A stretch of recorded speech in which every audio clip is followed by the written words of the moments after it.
All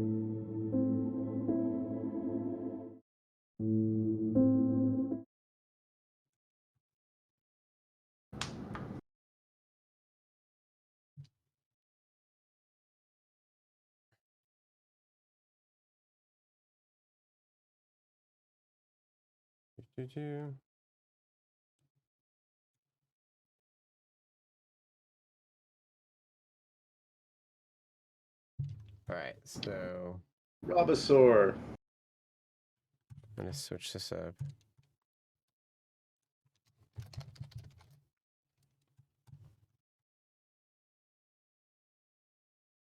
All right, so this is all right. We're live. We are live. And I have with me Lowtech. Yo. What's going on? Oh yeah, there we go. Talk for a little. Am I hearing you?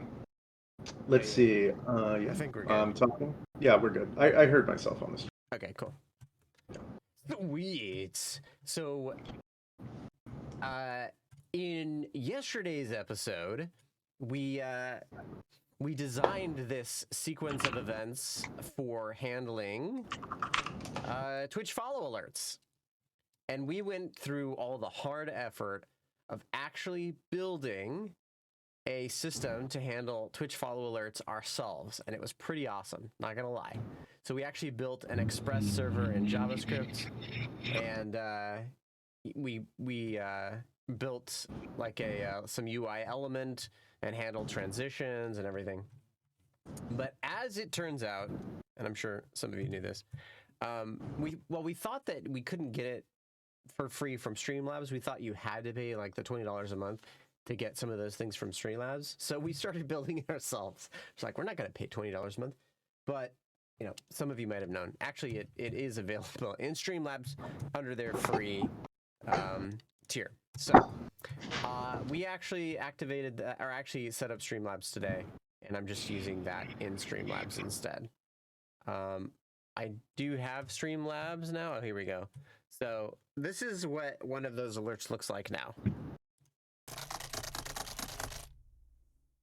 We've got a little kitty tapping on the keyboard. That is our follow alert. And I did record that little typing recording today as well. So I'm going to give that to you again real quick. All right, cue the follow alert. Hey, Johnny D Photo, thanks for the follow. Obviously, that's just a test. I'm not sure. Well, I guess I know some. Oh, there's a real one. Oh, Louis. Hey, thanks for the follow. That's a real follow now. Hey, it works. It works. Thanks for helping test that. Actually, you should actually do a GIF with your cat typing. It'd be really funny. Oh yeah, I can. Dude, I can. I could grab Ollie or Boba.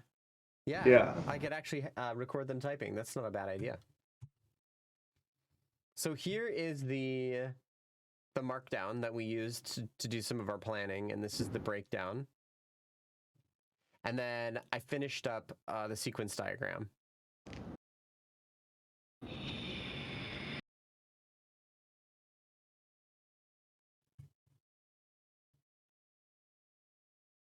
Nice. Can you make that diagram full screen real quick? I should bring Lowtech down a little. Okay. So I've got Lowtech on Discord audio. All right. Could you talk again for me, Lowtech? Yeah. Hi, everybody. Is that more? This is the coding show. Thanks for that, Rob. Is that better? Let me know. Let me see if we. Yeah, I think ours are a little closer now. Oh, a little higher. Okay, so you're too low now. All right, talk for me. I can see the two audio levels now. I can do a visual match. Okay. Free and open source streaming software built on OBS and Electron. Okay. Popular repositories. I think that should be all right. Let me know, Rob. This application currently only supports OS X 10.14 plus. Okay, pretty good. All right. Pretty good. Good enough. It's like, it's not worth complaining anymore, huh? I see. Yeah, Alright. can we look at that diagram in full screen real quick? That'd be awesome. Yeah, probably. Is that full screen enough? Or we can do Alt F? No, what is it? I guess that's it. Alt F? This is what I got. Yeah, that's excellent. Perfect. Well, we did this in 2 days. Yeah, with a lot of talking as Yeah. well. Probably about 8 hours. Probably about 8 hours worth of work. Well, we spent 8 hours. Yeah, right. But the actual... Yeah, but it actually is relatively complex, honestly, right? Like subscribing to events and then handling those events. Yeah. And it was crazy. We worked in Bash, we worked in Python, JavaScript, HTML, and CSS. We literally worked in 5 languages. I mean, that's ridiculous. Yeah, we used the Twitch API. Yeah. We used the Express. I mean, technically that's an API. We used Express, Sure. which is a framework, but you know, it has an API. That's how you interact with the framework. Then we used, I think that's it. I think it's all the. And today, package stuff we used. yeah, and today we're gonna build a NextJS app. Is there? I was thinking we should get into that. Is there anything you're thinking we needed to tie up before we actually get into that? No. I mean, I would appreciate if you shared the code base with me so I can take a look at it on my own time as well. The only thing with me going through, yeah, I can do that. I think after the stream though, because I have to make sure I don't accidentally post the secrets and stuff. So totally. I have to intentionally ignore some things. Yeah. Yeah. What else? No, I think that's pretty cool. That's pretty good recap. Pretty good recap. So what is this NextJS application? All right. So or does anybody in chat have questions? Concerns? Are you concerned for us? Did we do something horribly wrong? All right. So yeah, let us know. In the meantime, I'm going to let's get a plan started, and I think this needs to be a new project, right? Yeah, we should All right, start anew. So I'm gonna go real quick. I'll be right back. I've been clipping my lapel mic to my nipple. I'm gonna go get a shirt. Okay. For now, we're just going to call this Next App, and then we're going to start in there. In fact, I think I'm going to go to the getting started, and I think I can actually use there's a tool, I think, that they have. So we'll put these side by side, bring that up, zoom out. I'm going to mute Low-Tech until he comes back. I think he left his mic hot. Okay. Your mic was hot. It was a little... Okay, there you go. So now you're back. I have your audio back on. All right, I'm going to go to the NextJS docs.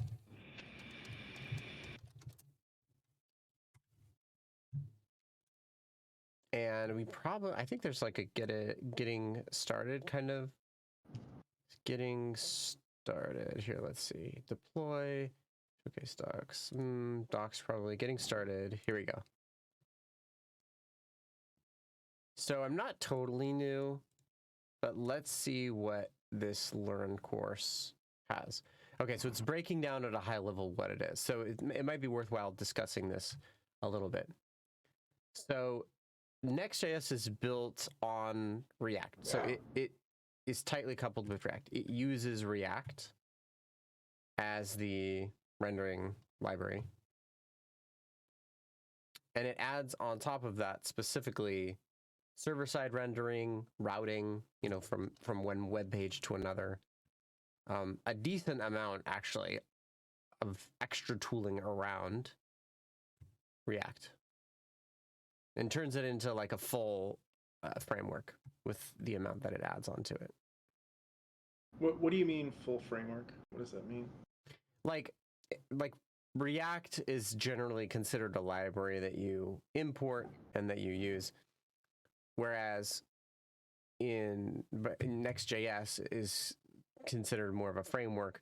Like you're building inside of the the structure that it's already predefined for you.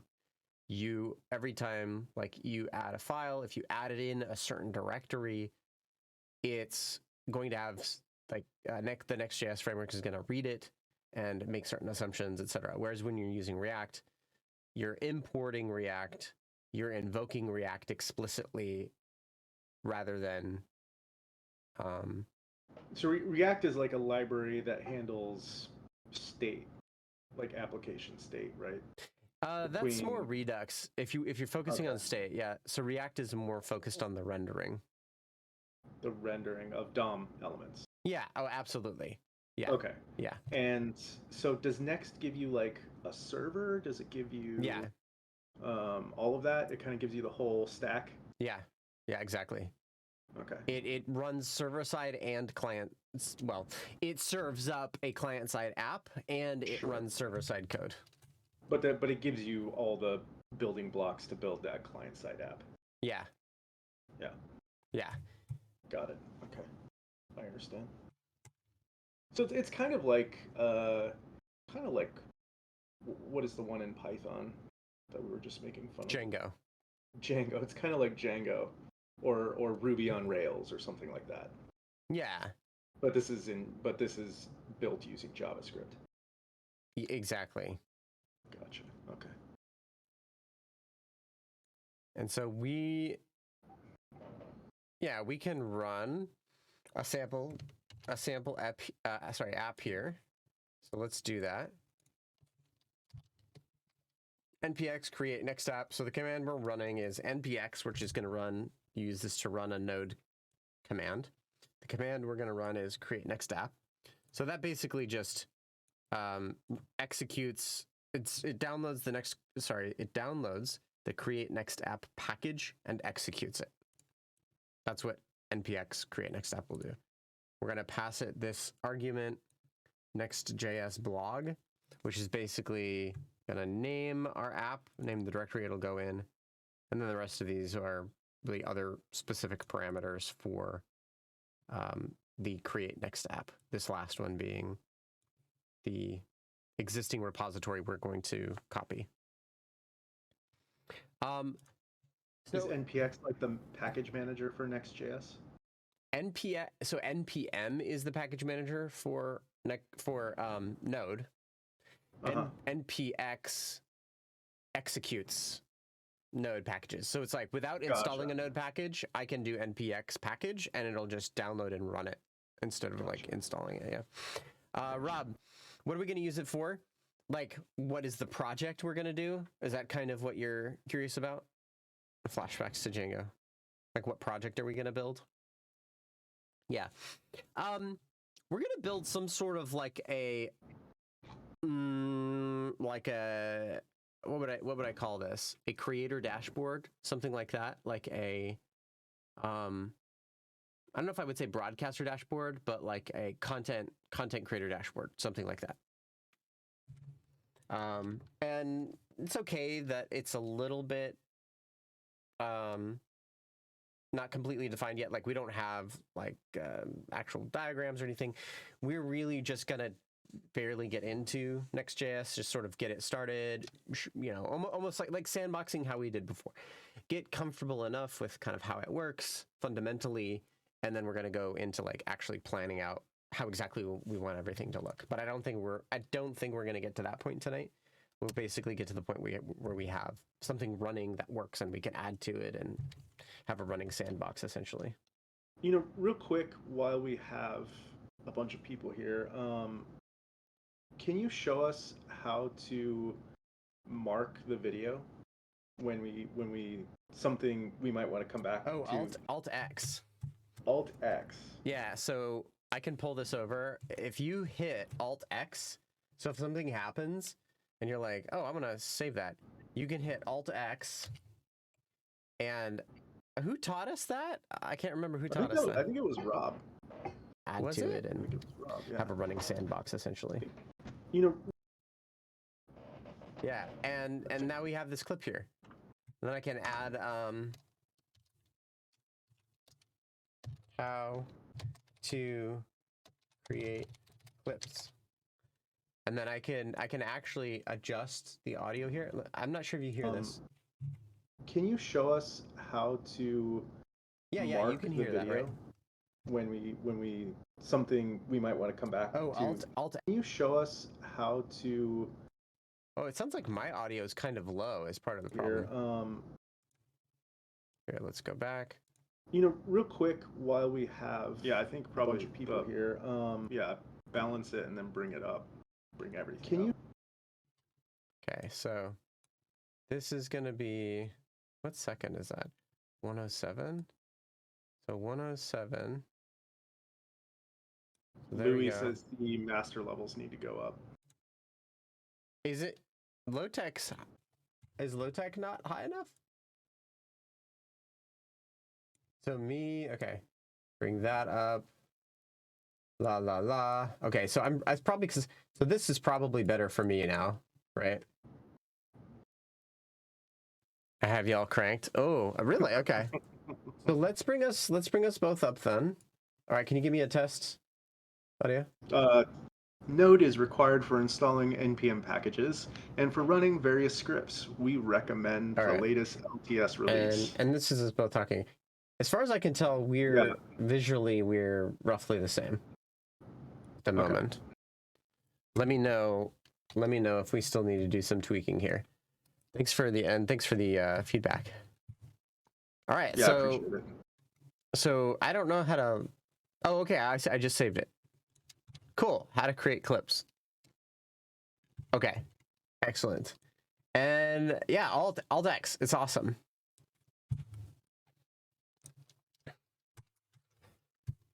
And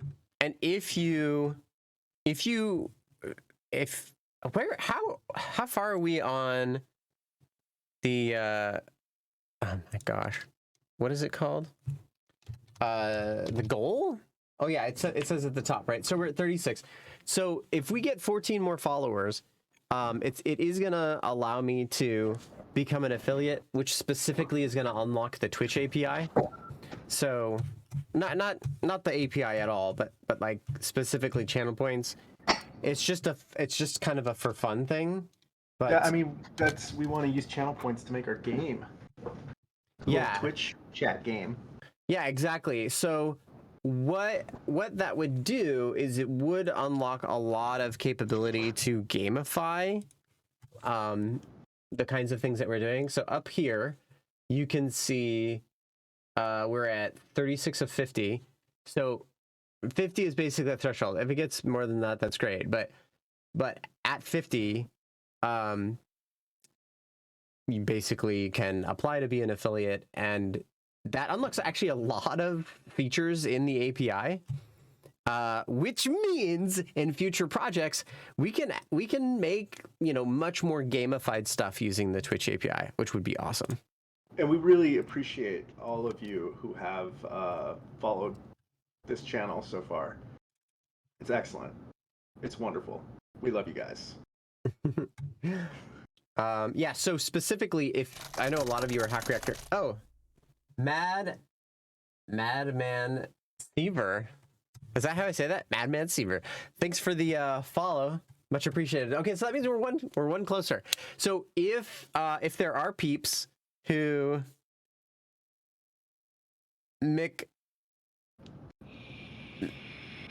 there are 4 consonants in a row. How is that allowed? McLiver. There are it's an I. Oh, it's an I. MacGyver. Oh, MacGyver. Okay, great. God damn it. Is that my font? Oh, it's a capital. It's a capital. Thank you. Oh, so sad. So sad. Oh my gosh. Okay. All right, so let's take a look at where we've gotten to with our process now. So, okay, so it's giving us the instructions inside the directory. So we should go to this directory, and it says on the right, yeah, to go to that directory. So let's go to that directory. All right. I'm gonna be working in JavaScript, so I'm not gonna need that virtual environment. So I'm gonna deactivate that old Python virtual environment.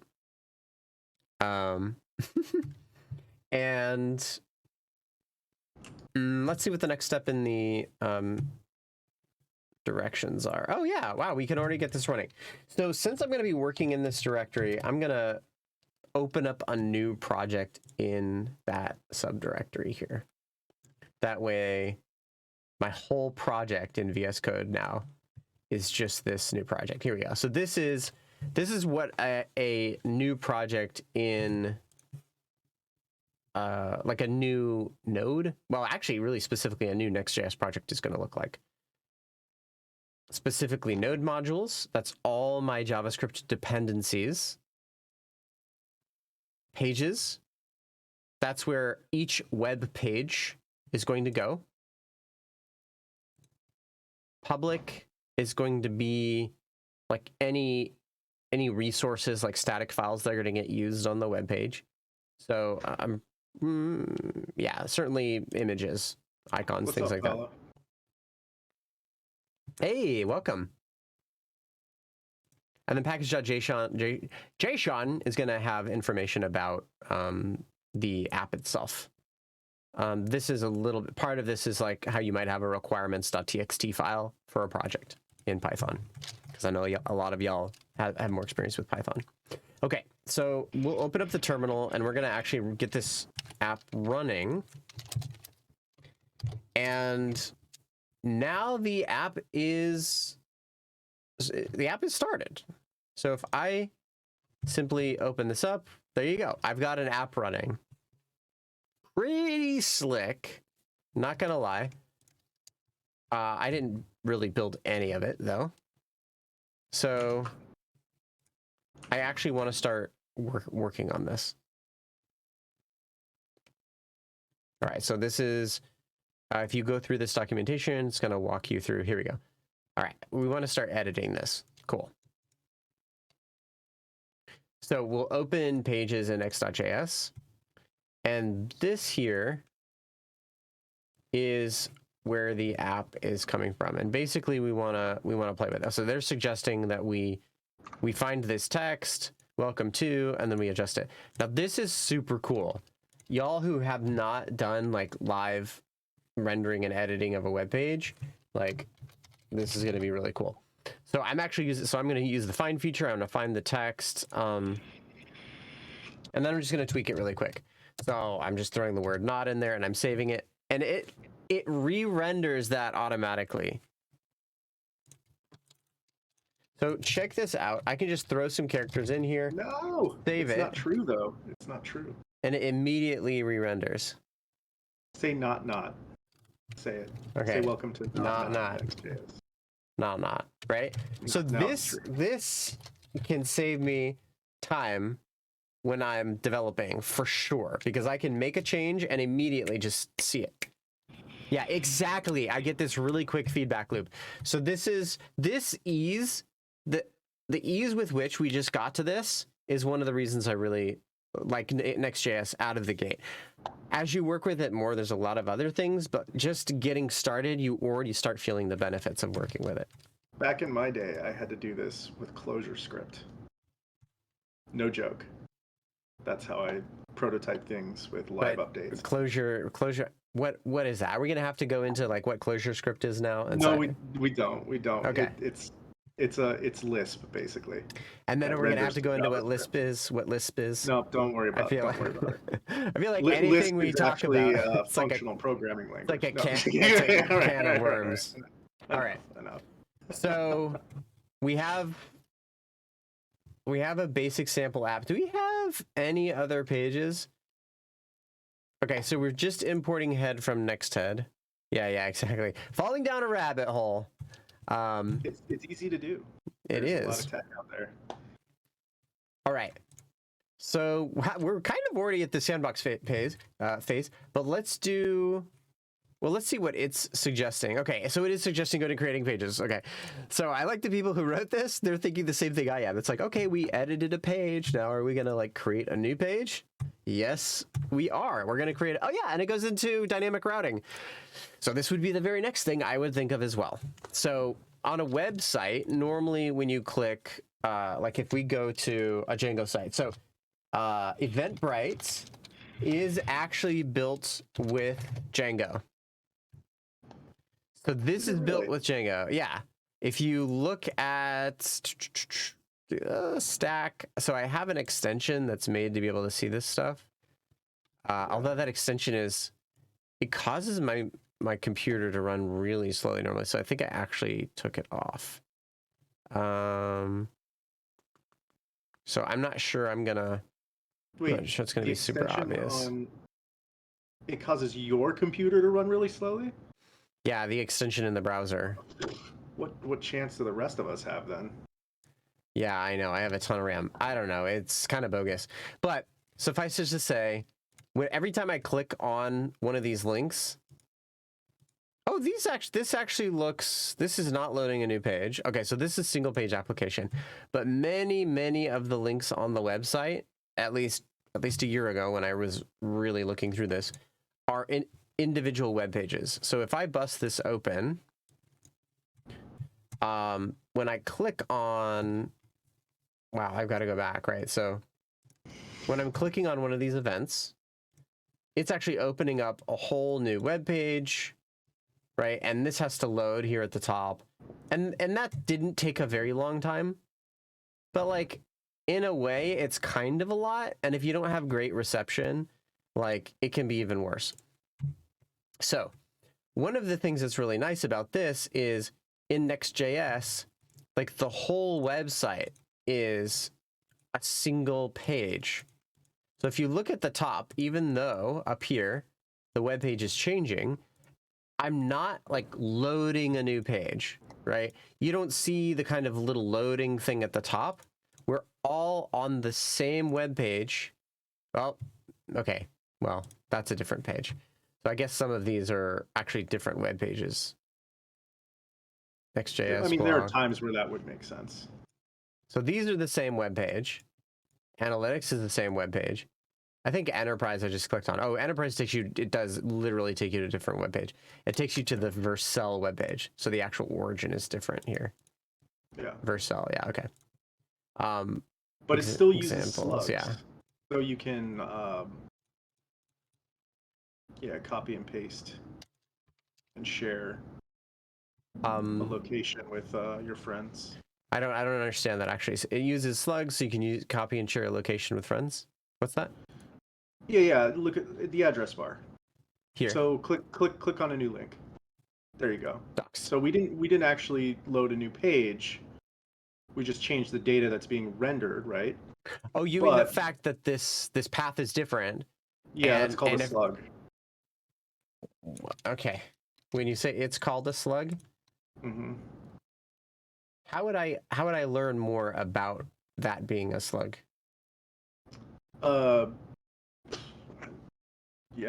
Just Google, I don't know, web address slug or something. Web address slug? Yeah. That probably would work. A slug is a unique identifying part of a web address, typically at the end of the URL. So I would say it's not because of the slug, it's because of the path and the routing. I wouldn't say slug specifically. I think slug is too specific here in this case. Well, that's what I was talking about. I was specifically talking about the slug. Which slug?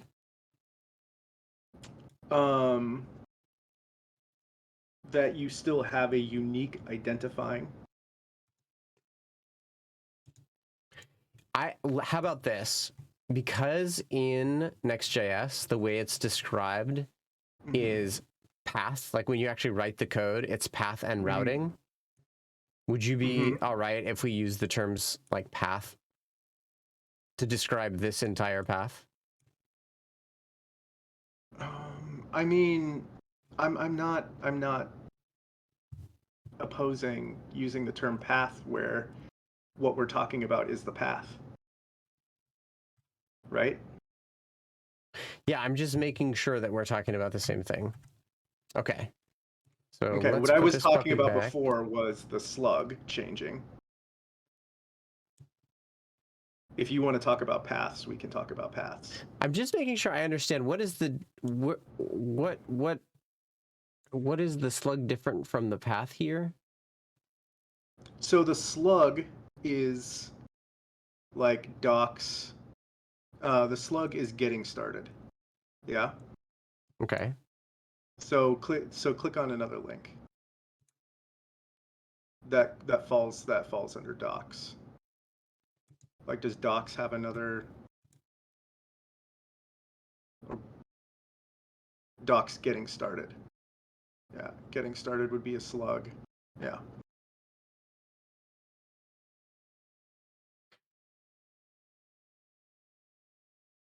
Yeah, okay.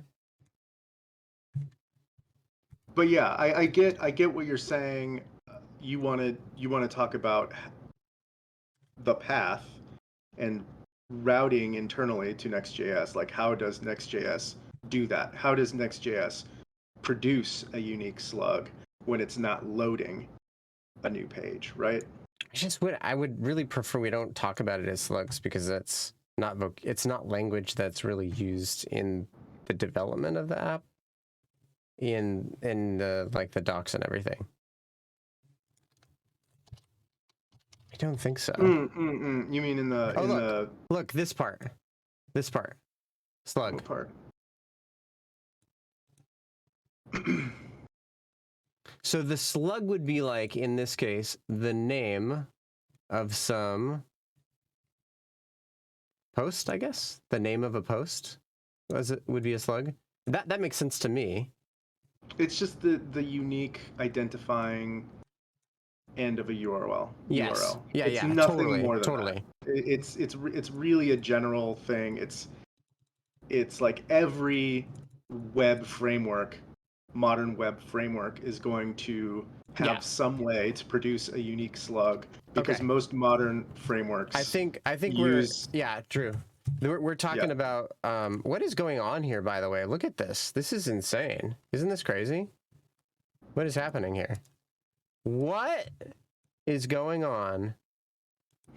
What is happening? This has got to be some sort of here, let's do like a hard refresh. That's got to be some tool or something, isn't it?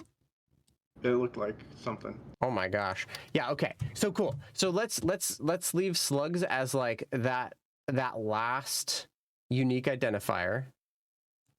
And then this here is the path used for routing as a whole. Yeah? So slug being Is my microphone on? It is now, yeah. Yeah. It's on right now? It's on right now. Yeah. Oh, okay. Okay. So slug is the last identifier. Path is the entire everything after the host name. Yeah, I'll be right back. Whatever that's called. Okay. All right. So let's put the docs side by side.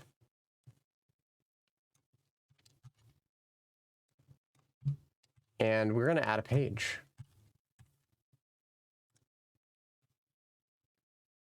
And we're going to route to that page. All right, so in order to route, we have to make a link component. And let's actually pull that up.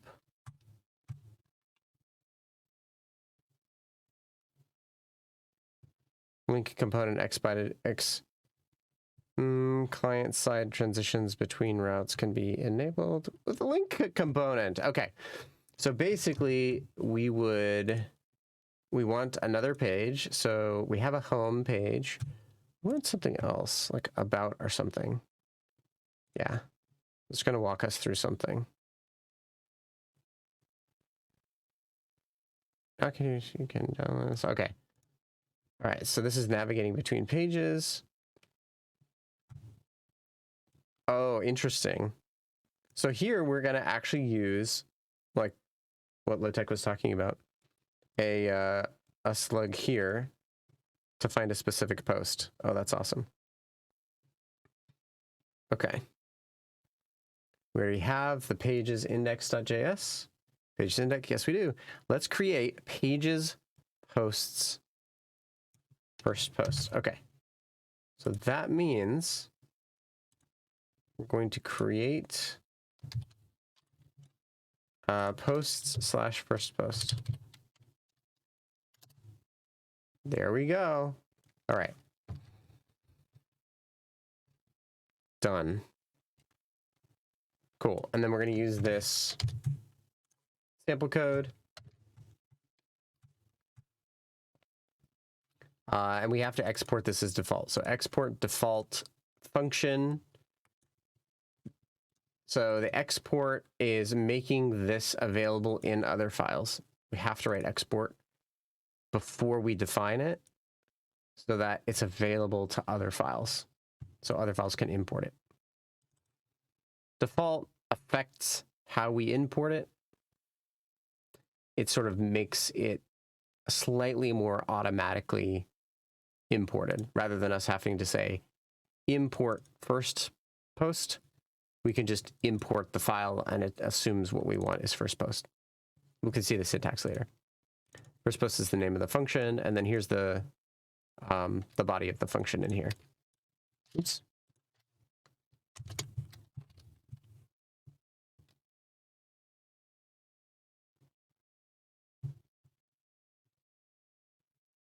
All right.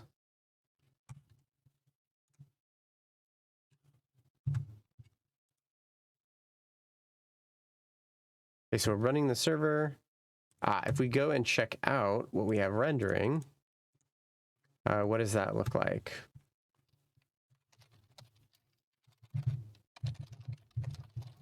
Localhost 3000. And then let's actually go to, I think, /posts/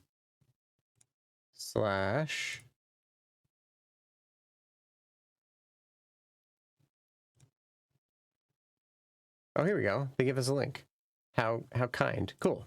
We actually get rendered the text first post. Perfect.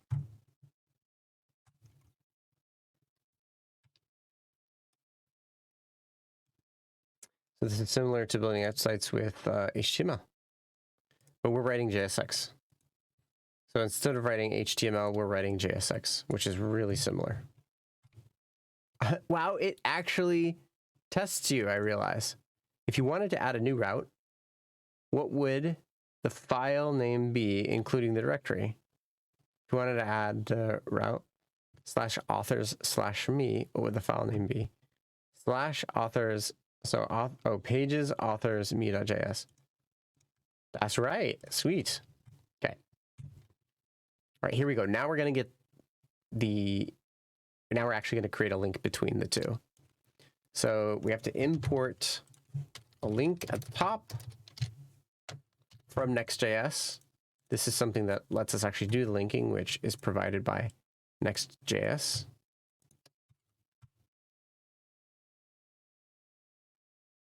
How the tables have turned? What tables have turned?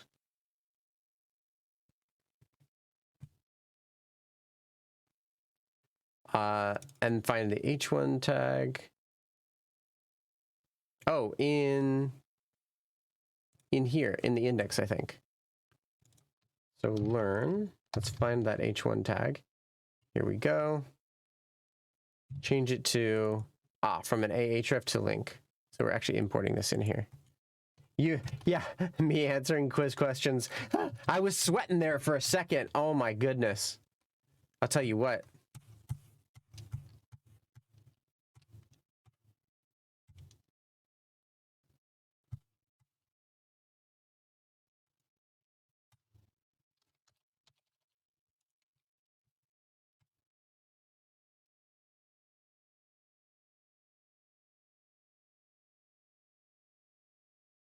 All right.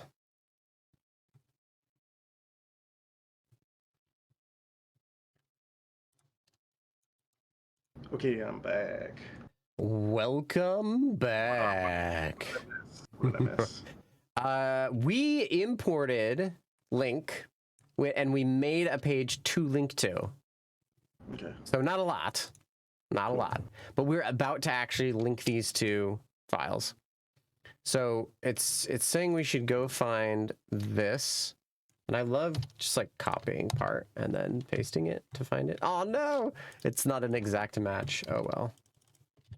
So learn, here we go, down here. Learn about NextJS, maybe. Learn. Oh, it's different. That's okay. But, oh, H1. Welcome to, interesting. H1 title.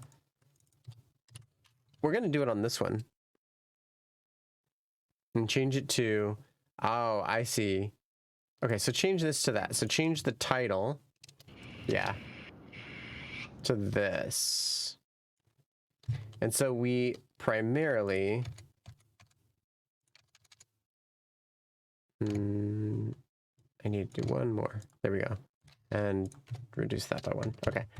So we're primarily adding this link instead of the href. Sorry, instead of the A, the anchor tag. What is this? Yeah, okay. So from A href to link href. Cool. Open first post page, import link. I have imported link. And then basically put a link back to the first page. First post. And this code is going to replace our previous component, and it's going to add in a little container. So this is do you know what this is called, Low-Tech? A fragment. I think it's called a fragment, HTML fragment. Have you heard of that before? It sounds familiar. Yeah. Okay, so this is being contained in an HTML fragment. That's what this little bit. It's basically like an empty tag, y'all. And we've got our first post, and we've got a link back to home, and it's linking back to root, which should be index.js. Okay, so I believe now we can actually navigate back and forth. Let's load our page. Back to home. That worked. Read this page. Okay, check this out. So we've got routing back and forth between these two pages now.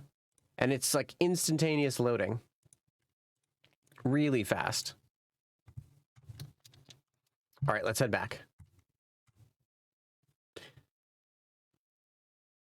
Ah, okay. So just a note about using a previous version of NextJS. Yeah, so this is called client-side navigation, I guess. I would have called client-side routing, but I guess the routing allows for client-side navigation. Yeah, okay. Wait, did you just add? I just realized what you were asking me about. You added a tag, like an XML tag that had no label? Yeah. No title, no label, nothing? It looks weird, huh? Yeah, I've actually never seen that before. I don't know what that is. It's JSX only, so it's not HTML. It's React specific. Okay. React does have something called fragments. Okay. Yeah. I don't know if that's it. And I think that this syntax, this JSX syntax creates a React fragment. Yeah. Gotcha. So that's technically this React.fragment, I believe. There's also a new short syntax. Let's see. Yeah, see. That's the short syntax for it. Where? So if you click... Okay, gotcha. Short syntax. Gotcha. Yeah. Cool. I don't really... Oh, motivation. Oh, I guess it's when really all that matters is what's inside, like a list of children or something. You don't really want to think about the container. I see. Yeah, right. So it internally has an ID, but that's it. Yeah, it's like the limits of my web development knowledge kind of like right when React started getting super popular Mm-hmm. is when I moved on to other work. Mm-hmm. I stopped being a web developer. Mm-hmm. So it's like like all the React stuff is new to me, but it's neat. It's super cool. Mm-hmm. Yeah. Yeah. Okay. So here's a simple way we can verify it. Use the developer tools to change the background. The background persists between transitions. So that's how we can prove, apparently that's how they suggest proving, that that this is all one web page, that we're not actually switching web pages, that it's all client side. Mm-hmm. Styles. Element style? I don't believe you. Don't believe it. You don't believe it.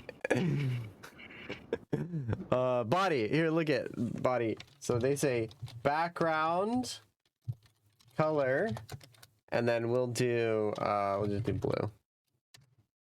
Oh no! Why? That's exactly what it recommended, though. What's wrong with that? Why is it unhappy? Well, it's an unknown property name. Back. Oh, I didn't put a. Okay, there we go. So now it's saying, because it's client side, you can go between these two pages. Yeah. It was a lie. It was a lie. Was it? It didn't persist. No.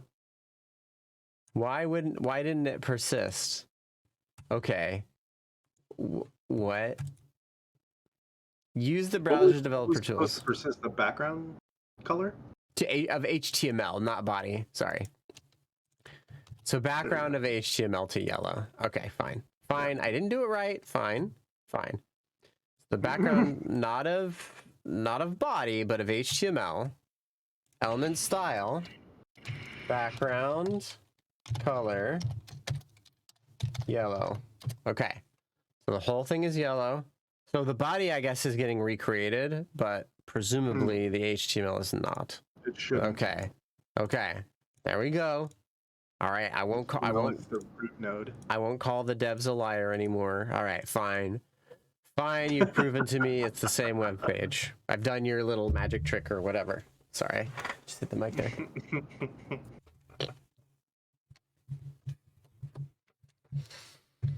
Oh, this is like an HR support group now, isn't it? Look at this. It's students helping other students. Yeah. It's gonna be okay. All right, we're gonna do a little HR ASMR. Hack Reactor Anonymous.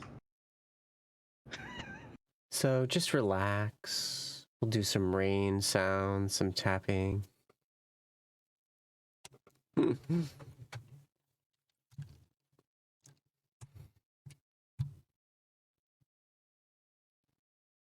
Code split. Okay, it's telling us some of the fancy things it's doing. I'm gonna leave that for now. So a lot of this is like fancy stuff that's a lot. It does automatic optimization, so that's good. Keeps it small. It gets code before you need it. Like it gets code, or it gets data possibly before it's like last minute, so you have it just in time.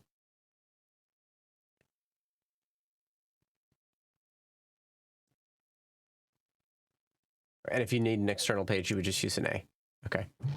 All right, quick review question. A user opens their browser and navigates to yourblog.com, posts first post. What JavaScript is initially loaded for this page? What is the answer? First post.js, basically? JavaScript for the entire application is loaded. Only the JavaScript for post.js is loaded. Wait, what? It's basic. It prefetches the code linked to the page in the background. By the time you click the link, the code for the destination page will already be loaded. I think basically JavaScript for the entire application. I think that's basically what it's saying. A user opens the browser. I think it's saying that. No, it's not. All right, fine. It only loads the page that you click on. Fine. Fine, fine, fine. So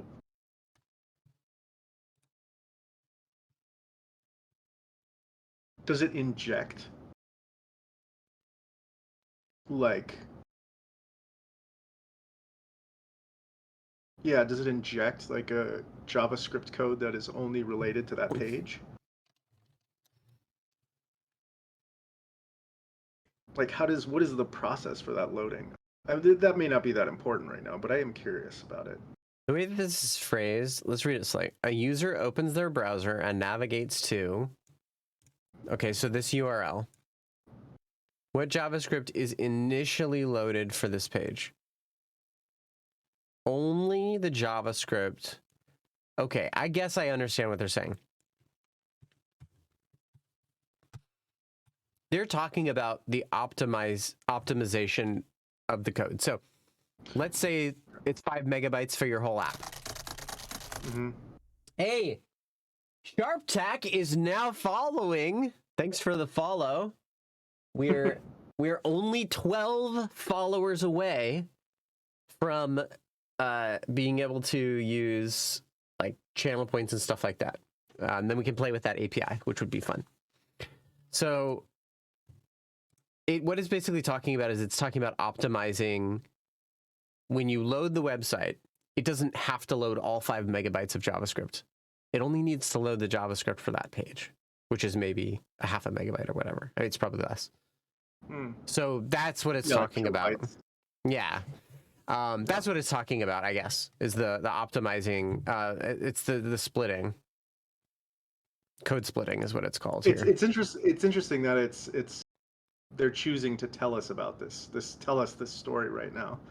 And what is it? Why do they want to tell us this story? Yeah, I know. Code splitting automatically. Code splitting and prefetching. Okay. Yeah, I know why they're saying this. So, when you're like developing with React and you're using Webpack, you know, like if you're developing with just JavaScript in the browser, it was pretty common to have a bunch of JavaScript files that get loaded. Well, probably feels a little bit messy. Hey there, scared bacon. So you're saying that what you're saying is that React doesn't do any prefetching on its own. No. Okay. It is really just a library for rendering DOM elements, and that's it. Yeah. So there are cases where people have built React applications where we're just loading the entire React library. And it's not well, yeah, many. And also all of the JavaScript that we wrote for the whole site. All at once, yes. That's exactly right. So they'll create a file, a JavaScript file that's, megabytes, several megabytes. Exactly. This is super cool. I remember writing prefetching modules for and doing dependency injection to make pages load faster. Wow. Oh, this is like 10 years ago. Yeah. Right. So this is cool that we just have something now that does that. Yeah. Yeah. Okay. It's super cool. That's very useful. Yeah, this framework, honestly, I really, really like it, and a lot of people really like it. Like, when they start working with it, they're like, wow, this is really awesome. Yeah. Walmart uses this. I started using this over at Live by Live. Yeah. I've definitely seen it come up in, because I still have subscribed to a few like job boards or whatever.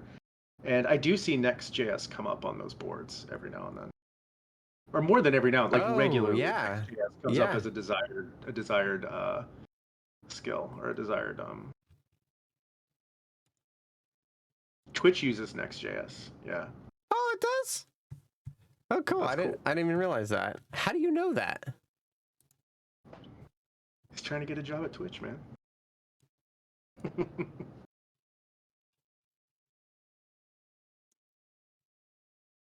Oh, it's Sacred Bacon.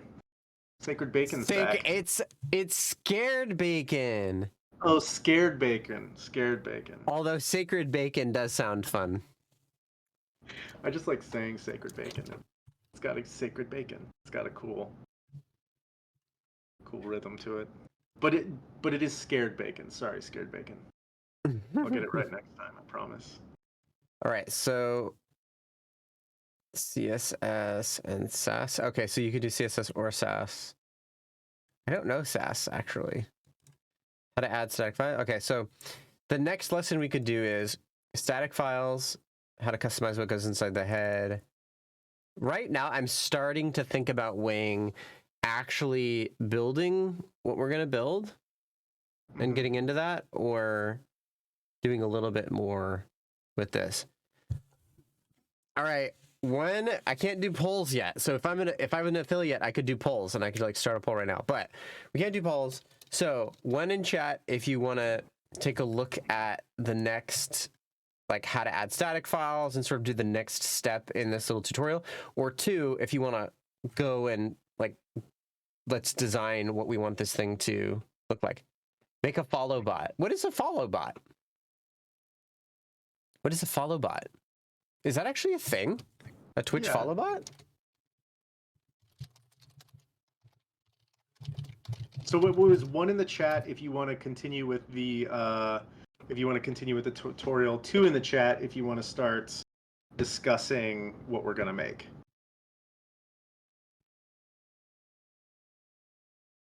Over the next couple of streams. Should we keep doing the tutorial, or should we start talking about trying to come up with some ideas? One for the tutorial, two for the ideas.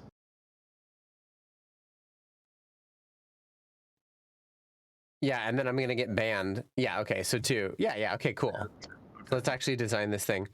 Yeah, I'll have 5,000 followers, and then my account will be banned. Okay, so let's make a new one then. Well, so that means we're scrapping this. This was just a little sandbox. We're gonna miss it, but it's okay. And our project. Oh, here we go. So this is the project. If anybody's just joining us, we're working with Next.js. We just did a little intro tutorial to kind of familiarize ourselves with some of its systems. Next.js is a framework like Ruby on Rails or something like that. It's a full stack web framework. And we're going to start talking about what we are trying to figure out something to build with it. Yeah. Specifically, at the moment, we're going to build like a content creator dashboard. Content creator dashboard, maybe? I think that's a good way to phrase it. Yeah. Okay. And I can describe from top down. We can go slowly through the process. So I guess it'll be, I'll be sort of the customer plus one of the developers, designers, and then you'll probably more so be like developer designer with me. Okay, so let's go. Let's do that first then. So we'll make. Let's. I actually. Well, you can continue without me. I actually need to, unless you need me here. I actually need to. You have to get going. No problem. No, I'll be right back. Just okay. Like a minute or so. Okay, so I'll start it off by myself, and I will catch you soon. Okay. So we're gonna call this creator dashboard dot Excalibur dot JSON. That's going to give us something that we can design in here. But actually, before I get into that, we'll do a couple of things. So we're going to do creator dashboard, make a directory for this, and then I'm just going to put all my resources in here, and then I'm going to open up this as a project, as its own project. So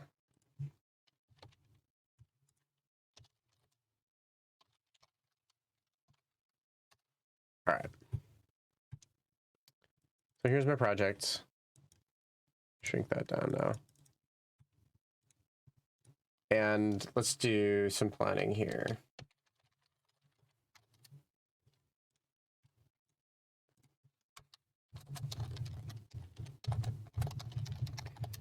So what is the problem we need to solve? Or the user story? As a content creator, so I'll say it out loud first. So as a content creator, I need to manage many. Actually, let's break that down. As a content creator and developer, I want to be able to quickly write and execute custom scripts. Okay. This is specific. As a content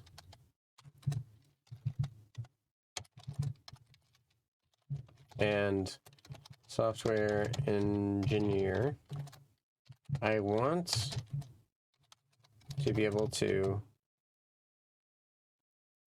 quickly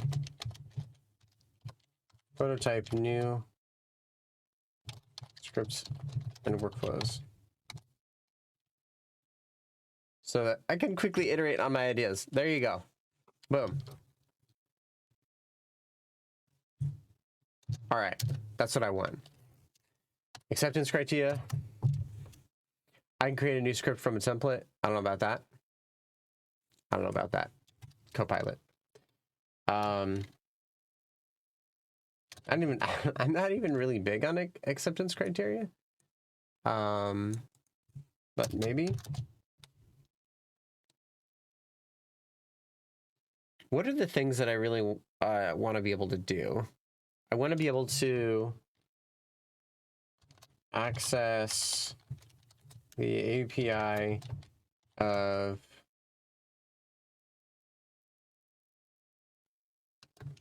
Twitch, access the API of YouTube.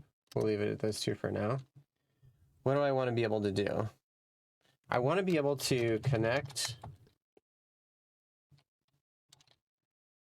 scripts with a user-friendly UI. Okay. So basically, I want to be able to like have a UI. Oh, like probably that's sort of templated, and be able to just write some scripts and be able to start executing them with like a GUI. In fact, I'll throw that on there. And I'll say web GUI as well. Specifically web. I want to be able to work in maybe multiple languages.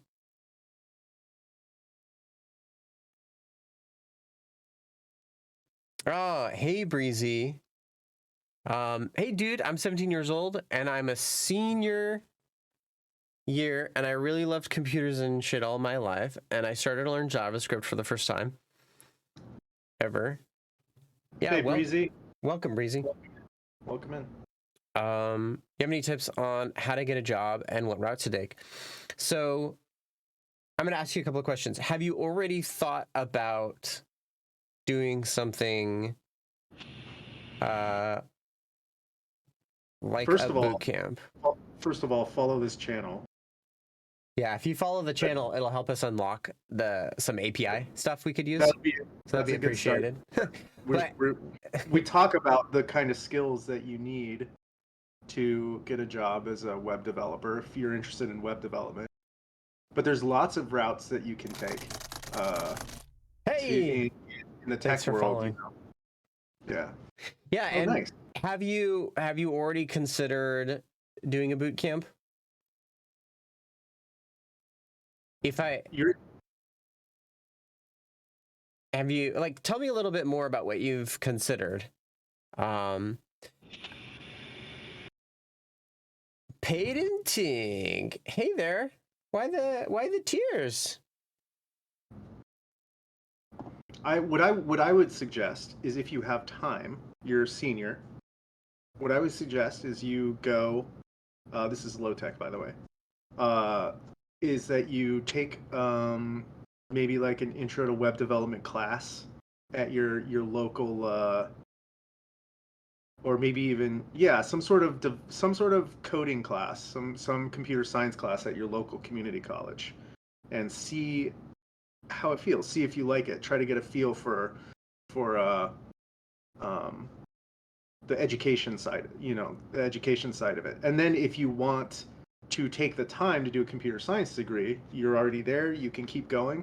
If you want to like get a job faster, then you can start to think about some fast track programs like Jonathan is talking about. There's boot camps, or there's a lot of different options.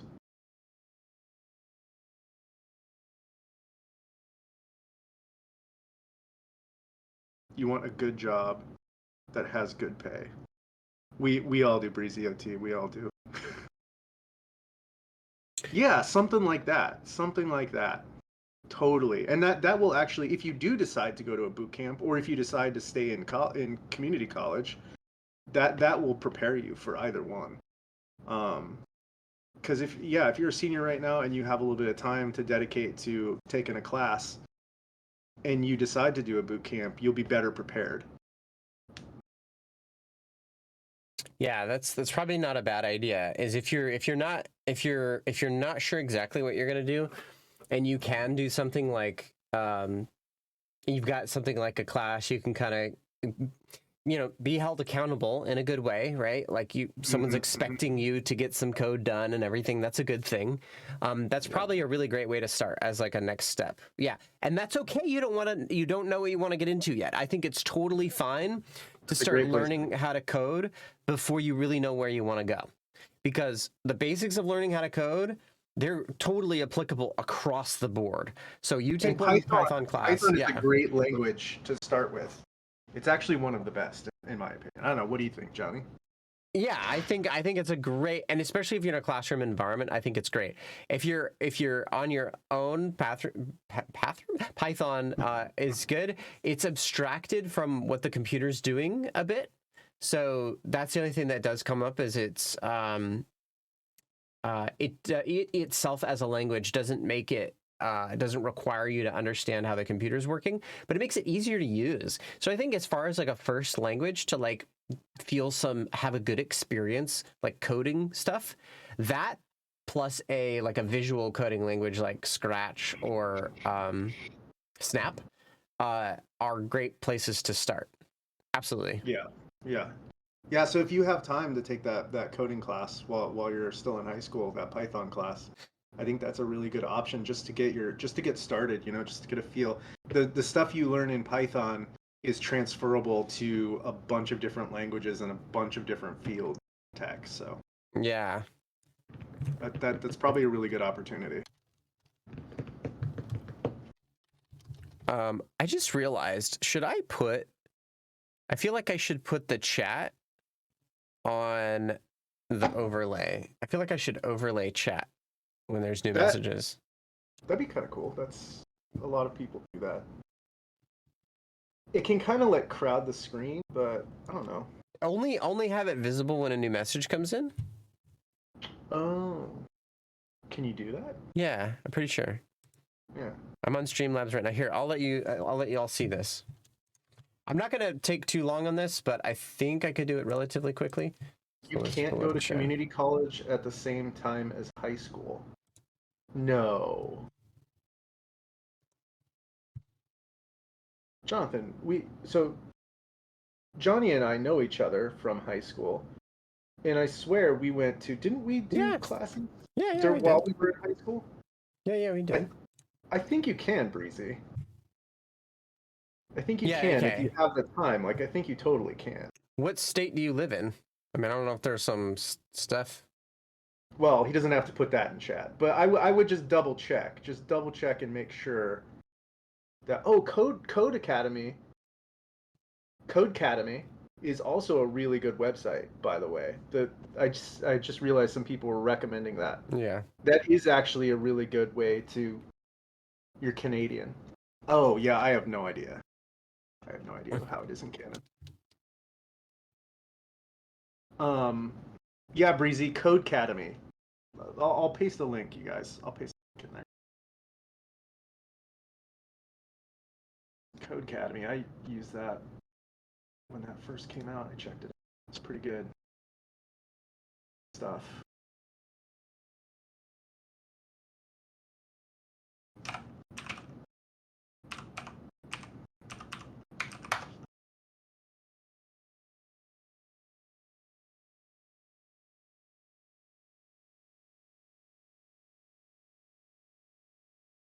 Oh. Okay, so chat is showing up now.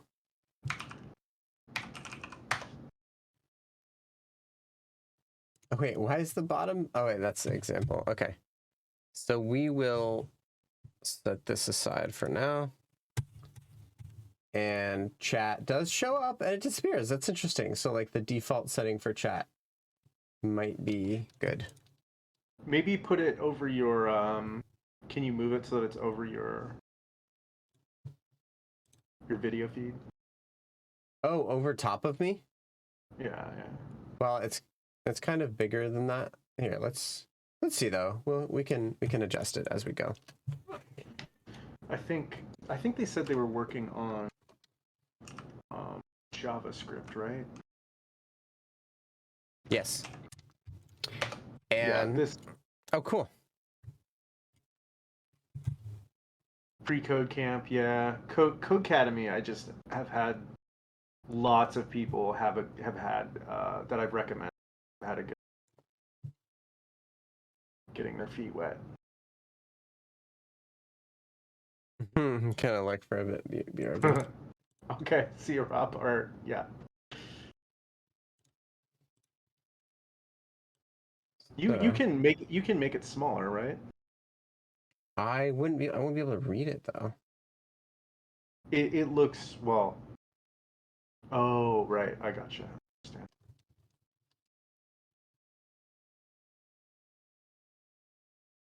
Yeah, that's true.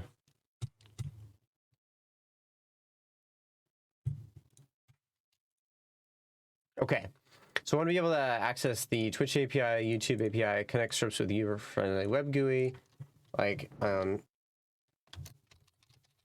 quickly add new.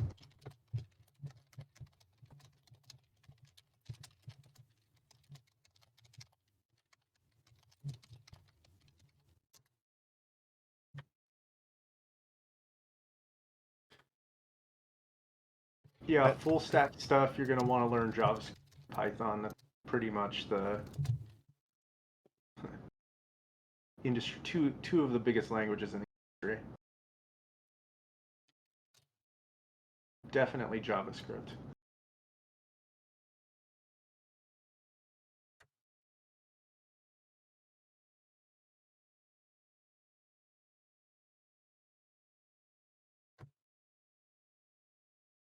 Okay, user story. As a content creator and software engineer, I want to be able to quickly prototype new and workflow so that I can quickly iterate on my acceptance criteria. Access the API of Twitch. Access the API of YT. YouTube, yeah. Access the API of Discord. Connect scripts with a user-friendly web GUI. Quickly add new GUI elements and connect them to server-side scripts. When you say connect scripts with a friendly web GUI, are you specifically talking about server-side scripts? Yeah. Okay. Outreach dashboard. Send messages to Twitch and Discord.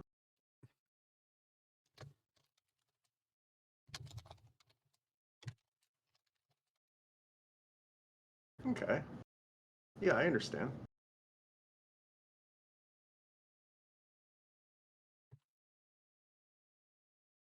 Huh. Scripting dashboard. That's funny. I didn't think about that. What are you suggesting? Create new scripts? Okay. What else do you suggest? Just that's it? Okay. Fascinating. Maybe it's thinking of something I'm not. I don't know exactly how that would look. Like a prototype. Scripting dashboard? I think the whole thing is. I mean, I'm just trying to roll with what it's suggesting, but it's not really. Yeah. All right. But yeah, I think really right now what I'm running into is like I need to outreach, right?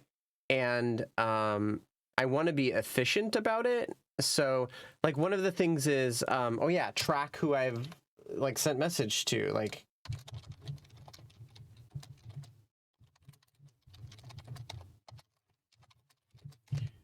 right? So it's like if I'm gonna literally reach out, let's just imagine hundreds, maybe it's more. Like keeping track of who I've said what to is gonna feel really difficult to me, right? I don't know. To me, it will.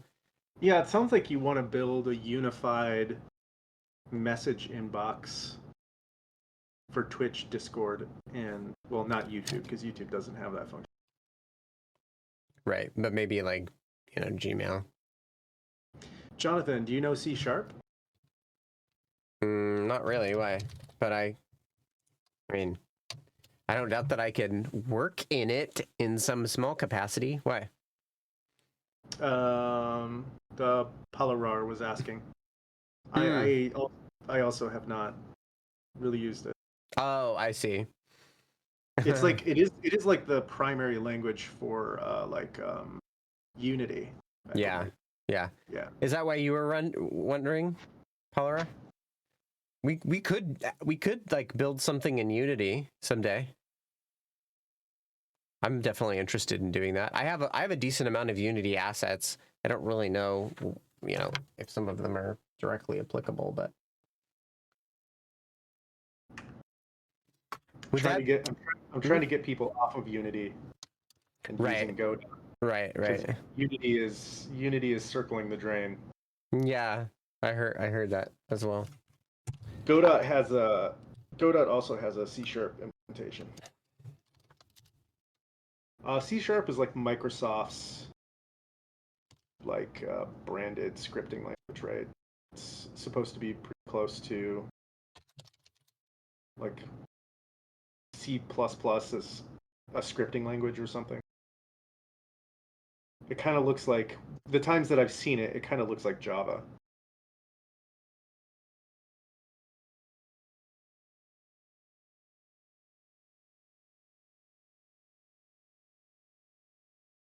My friend is a web dev. He worked with JavaScript mainly, and the company transitioned to a different technology recently. It involves a framework, uses C#. I believe it is from front end, but I can't remember. Blazor. Oh, Blazor? I swear I've heard of Blazor. I swear I've seen this recently. Build client web apps with C#.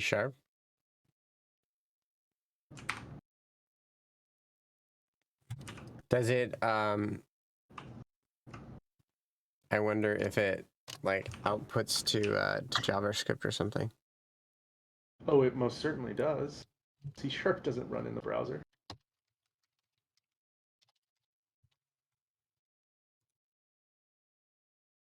It probably compiles to WebAssembly would be a guess. Blazor can run your client-side C# code directly in the browser using WebAssembly because it's real .NET running on WebAssembly. I don't know what any of that means. You can reuse code and libraries from server-side application. I mean, I get what they're trying to say. I just don't actually know what it means. They're running. That's interesting, though. As an implementation, like, did they port the .NET platform to WebAssembly? I doubt that. But maybe they did. I don't know. So it says a Blazor app can invoke JavaScript functions from the .NET methods and .NET methods from the JavaScript functions. These scenarios are called interoperability. Huh. Interacting with the DOM. Only mutate it with JavaScript when the object doesn't interact with Blazor. Blazor maintains representations of the DOM and interacts directly with the DOM objects. If an element, yeah, this is like still at the like developer level. It's not really like under the hood though. Yeah, right. I think we should set that aside so we don't go too deep down the rabbit hole. Yeah. Cool though. Let's. So I would shy away from using C# in this way, but you know, I guess it's your brother or something working for that company. Right? Yeah, I wonder how popular Blazor is.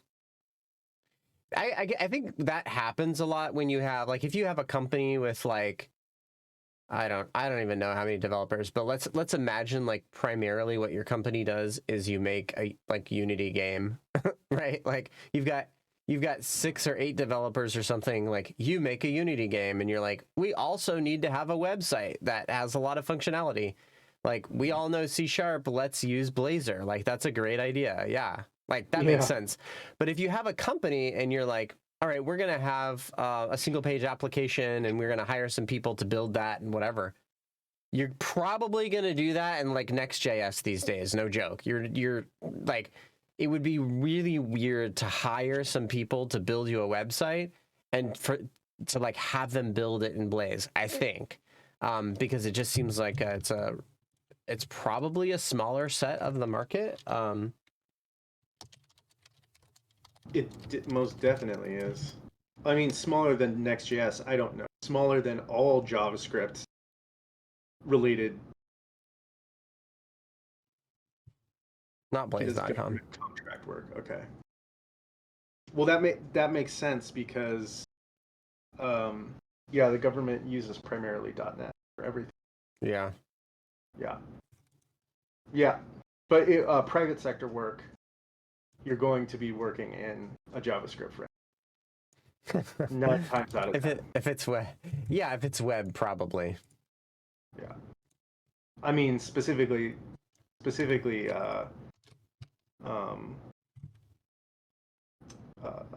React. Something that has to do with React. More likely, yeah. More likely than the other frameworks, yeah. If you, I'm going to take this moment here to mention, if you have not, how do I do this? Epic Pen. If you have not subscribed, or not subscribed, sorry. What is it? The follow thing. 11 more and we can unlock. Honestly, I get so excited thinking about it. We can unlock, what is it? Well, if channel points, yeah, we can gamify so much stuff. So if you haven't followed yet, please follow. I'll leave it at that, and I will turn off Epic Pen because it's going to be a nightmare for me. There we go. This Epic Pen is so weird. It lets you like mark up the screen, but it always messes with me. Like, it takes over some of my shortcuts and stuff, and then suddenly I can't control myself. And I, like, you know, urinate and vomit, and it gets really bad. All right. Yeah. So this is, I think, the #1 thing that's been on my mind recently is this whole, like, outreach and tracking. But this is really, like, this actually makes me think of, what is this? This is like contact. What do you call this? This is like a whole. It's like a unified inbox. Is that what it's called? Unified inbox? That's what I'm calling it right now. I mean, I don't know if it has like a official name. But you know what it reminds me of a little bit is you remember Hootsuite for social media? Yeah. It's kind of like that, but for streaming. Somewhat. Yeah. It really, really reminds me of like something to manage your like marketing and stuff, right? Mm-hmm. Like a tool like that, which Hootsuite actually really is like that.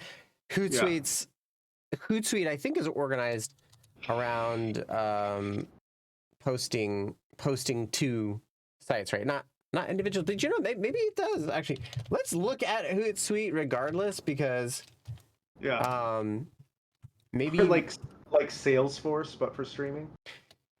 Yeah, like honestly, like way pared down, but sort of Salesforce-esque, like keeping Salesforce does everything, keeping track of contact and including the. Let's see what we do. We publish and schedule. We engage customers.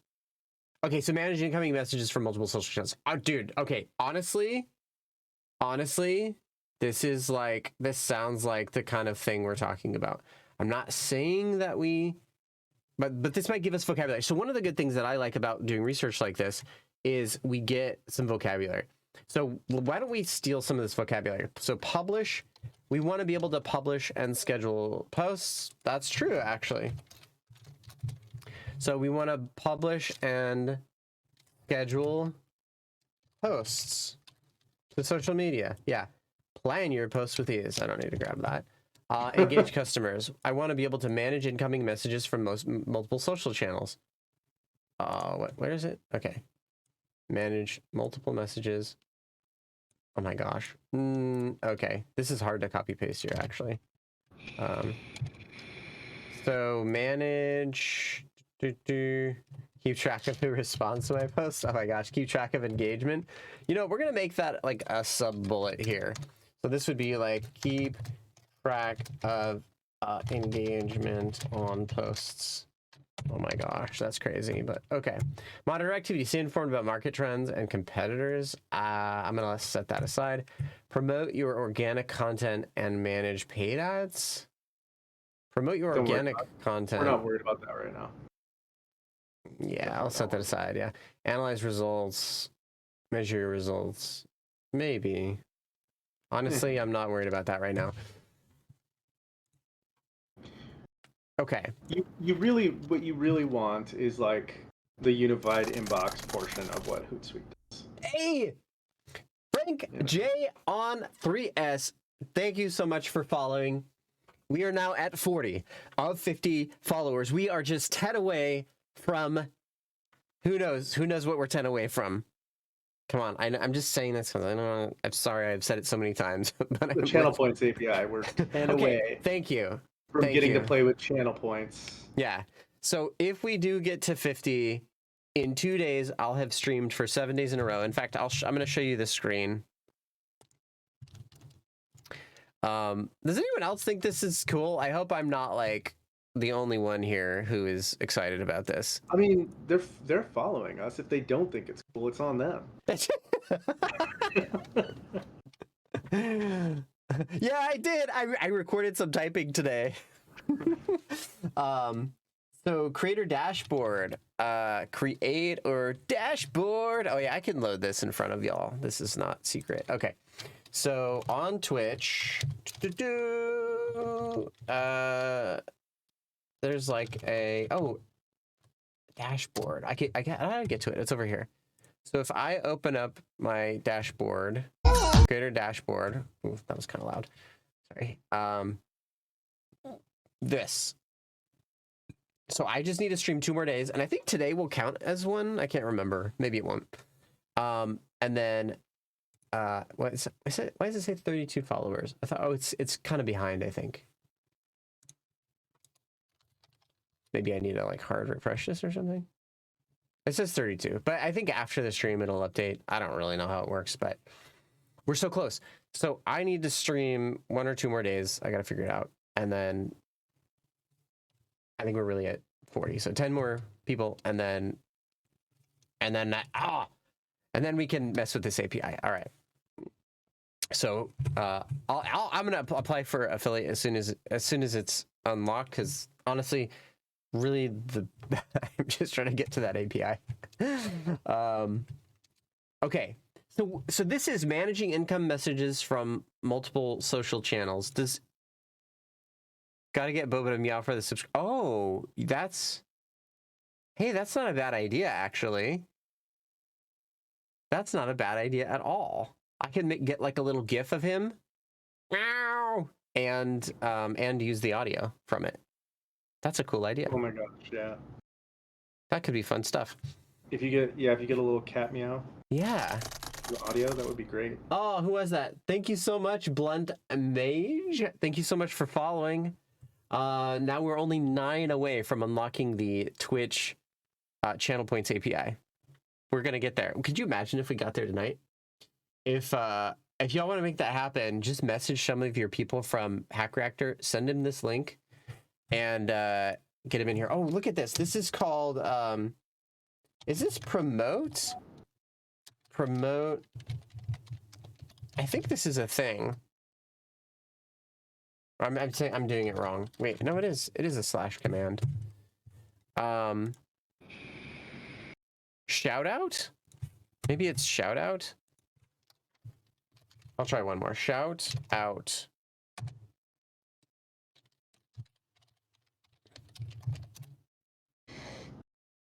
Oh, you can't shout out the current streamer. All right, fine. But it is shout out. So if you type /shout out and then a username, it'll shout out that person and share their link. So I'm going to do it for just to show you how it works. Feel free to also add. Look at that, though. See that? Yeah. So I want. You could actually do this for anyone. Does that go to my Twitch? I think it does. Oh wow. Shout out to here. We'll shout out a few people here. Definitely don't follow me. I don't want you. I don't want you weirdos in my Hey, be nice. weirdos in chat. Hey, we talked about this. You gotta be nice. Gotta play nice. Oh, we can only shout out one at a time. Oh, I have to wait a minute. Okay. It says I have to wait a minute. I'll shout out someone. Weirdos. Weirdos. You weirdosses. Okay. So what is this called? This is. Does anyone know what this is called?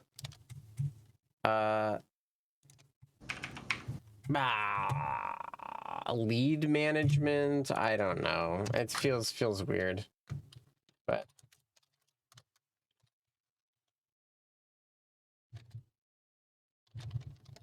I don't know. I'm gonna leave it at that. I have a question though. It's fine. Yeah. It's fine. If you guys really want to click through and follow me, I guess it's fine. I stream like Warframe and Star Citizen and that type of thing. Did I say Star Citizen?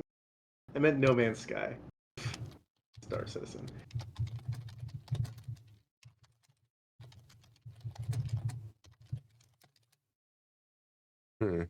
Follow weirdos. I'm not the weirdo, Palarar. You are. Whatever Hey. you say. Sorry. I'm rubber, you're glue. So whatever you say, it bounces on me and it sticks to you. All right. I have a. I got a quick surprise for y'all. Let me know. Oh, is this? Yeah. Let me know what you think of this. Okay, are you ready? Oh my god, it better be brass. I swear to God. You better be taking a break. Scary movies, Sydney. What's your favorite scary movie? Did that work, y'all? Did that work? Let me know. Let me know if that worked. That was weird. Do you hear it shift? I can't remember the input I have selected on there. Yeah, I heard it. It did. It did it for you, really? It did it for you? That really does it for you? Yeah, no. Palarar, that does it for you, huh? That voice really does it for you? Oh shit. Good to know. Oh man. Oh, I did not work on my game at all today. Oh no. Just didn't get it. Didn't get to it. Did not happen. You know what? We're gonna end up in the same boat if we don't get this app created. Right. All right. I think okay. So based on kind of what we need here, I think the number one thing, honestly, is some dashboard that is going to connect with this stuff and it's going to let us start like outreaching and tracking outreach. Yeah.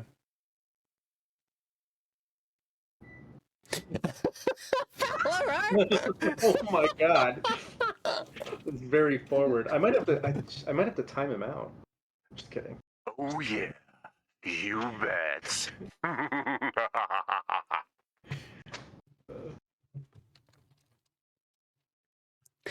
That, by the way, I am. Can you all see this? I can probably show it to you.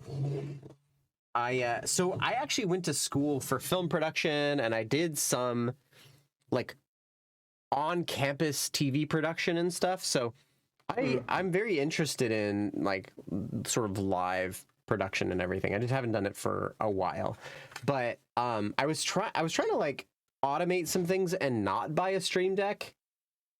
And eventually I just had enough scenarios in my head where even just being able to see what's on so this is the Stream Deck, by the way, if you haven't seen one. So even just being able to see what is on an individual button, I realized would be helpful enough, and I probably would want to switch what's on the buttons. So I just ended up getting it, and it is really helpful. It does do some things. Is it just a sampler? Oh, this thing? The Stream Deck? Like, what is the Stream Deck? The Stream Deck this thing is a fully customizable, like hotkey deck. You could build a Stream Deck out of a MIDI controller. Yes, you totally could. You'd probably need some kind of a little microcontroller. You know, like what are the popular little microcontrollers? Arduino. Yeah, you'd need like an Arduino or something, like an Arduino teensy thing. Yeah. And a MIDI controller, and you could build it, but they aren't even that expensive. They're like the Stream Decks are like yeah, I don't think they're that bad. Exactly. So specifically, some of the things that it does that I ended up just breaking down and getting it is there are applications that you buy. So it's not like not that you buy that are free. So this, like, you go to the App Store. Here, I'll show you the App Store now. Does it have? Do the buttons have LED screens underneath them? It has behind it one single LED screen. And so under every button, right? Yeah. It can change the icon that's under the buttons, though. Exactly. I guess what I'm getting at. Exactly. Yeah. Okay. Yeah. That's cool. That's useful. That would be a little extra to build into your MIDI controller. Yeah. Now you could put a screen and you could put that right, but because I was thinking this, I was having the same kinds of thoughts, and after a while, I was like, you know what? I'm just gonna buy it. So the fact that it has this, so you can make these pretty easily. Right here, let's actually go to like plugins. You can make your own plugins easily. You can make your own icons. People have made icons. And under the plugins, plus you automatically get free music and sound effects, royalty-free music and sound effects. I was like, there's enough here that I'm just gonna get it. And check this out. It does have special integration with Visual Studio Code, by the way. Unity also. So like, I'll show you something I could do. If I go to my Stream Deck, I could create a new profile. And I'm going to make a profile for VS Code. So let's see if I can actually get there reasonably quickly. Visual Studio Code, right? Just a little aside. Every time I say Stream Deck, I like the first time, I keep thinking you're going to start talking about the Steam Deck. Yeah.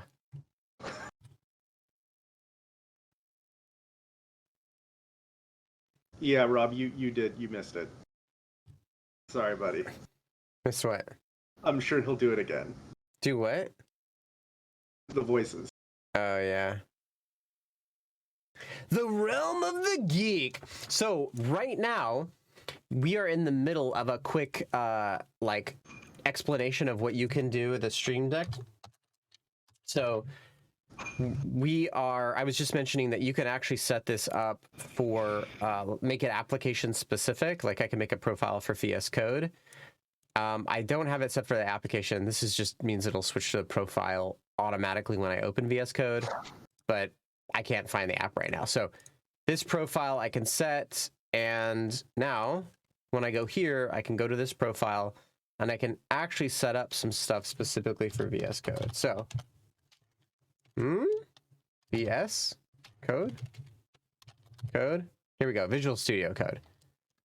So I can show some shortcuts to automatically execute some commands. Oh, wow. Oh, so I would throw what I would normally type in here. I can throw the arguments in there.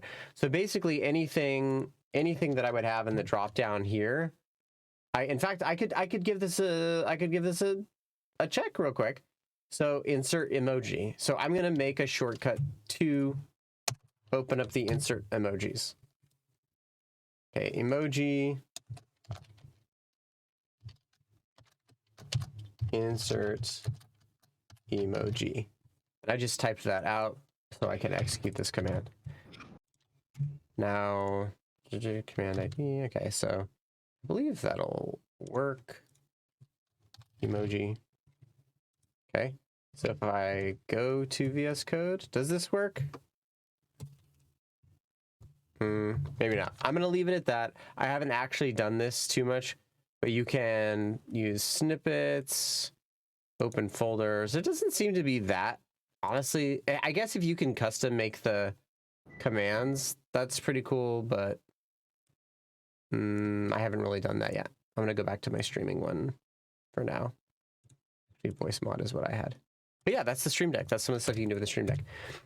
Other than that, so using Stream Deck for VS Code, you can definitely do that, right? If I did know how to customize all that stuff, I probably would put like some debugging stuff on there. I would probably throw in some of the commands that I end up running a lot. If I could custom put any of these, I mean, look at how many commands I have. Like some of these, I've got to type out a bit to get to them, and I would probably use them a lot more. Like imagine Docker. Imagine if I could like, oh, run this thing in Docker is one button, create a default configuration is a button. I don't know. Yeah, there's probably a lot of cool stuff I could do.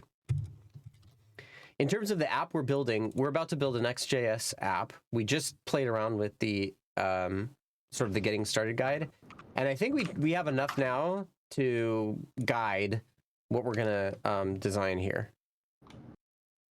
Have you? Yeah, exactly. Rob, yeah, something like that. I'm thinking could, be useful under some circumstances. Yeah. What were you gonna say, Lotek? Yeah. What was I gonna say? Oh, have you guys heard of IndieWeb? Something we were doing reminded me of this. Have you heard of it, Jonathan? I have not. All good. All good. So I'm gonna throw this here, and let's actually design this a little bit.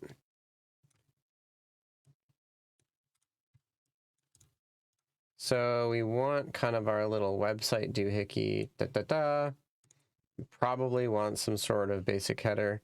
What do we want in here? How do we want this to look? Generally. We're gonna have some menu on the side.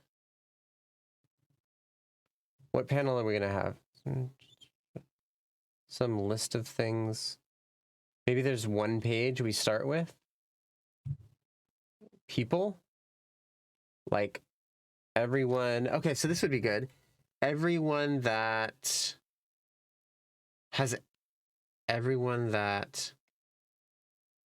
How about just right now a page that's going to show a list of Twitch users? We'll just start with like a simple-ish page.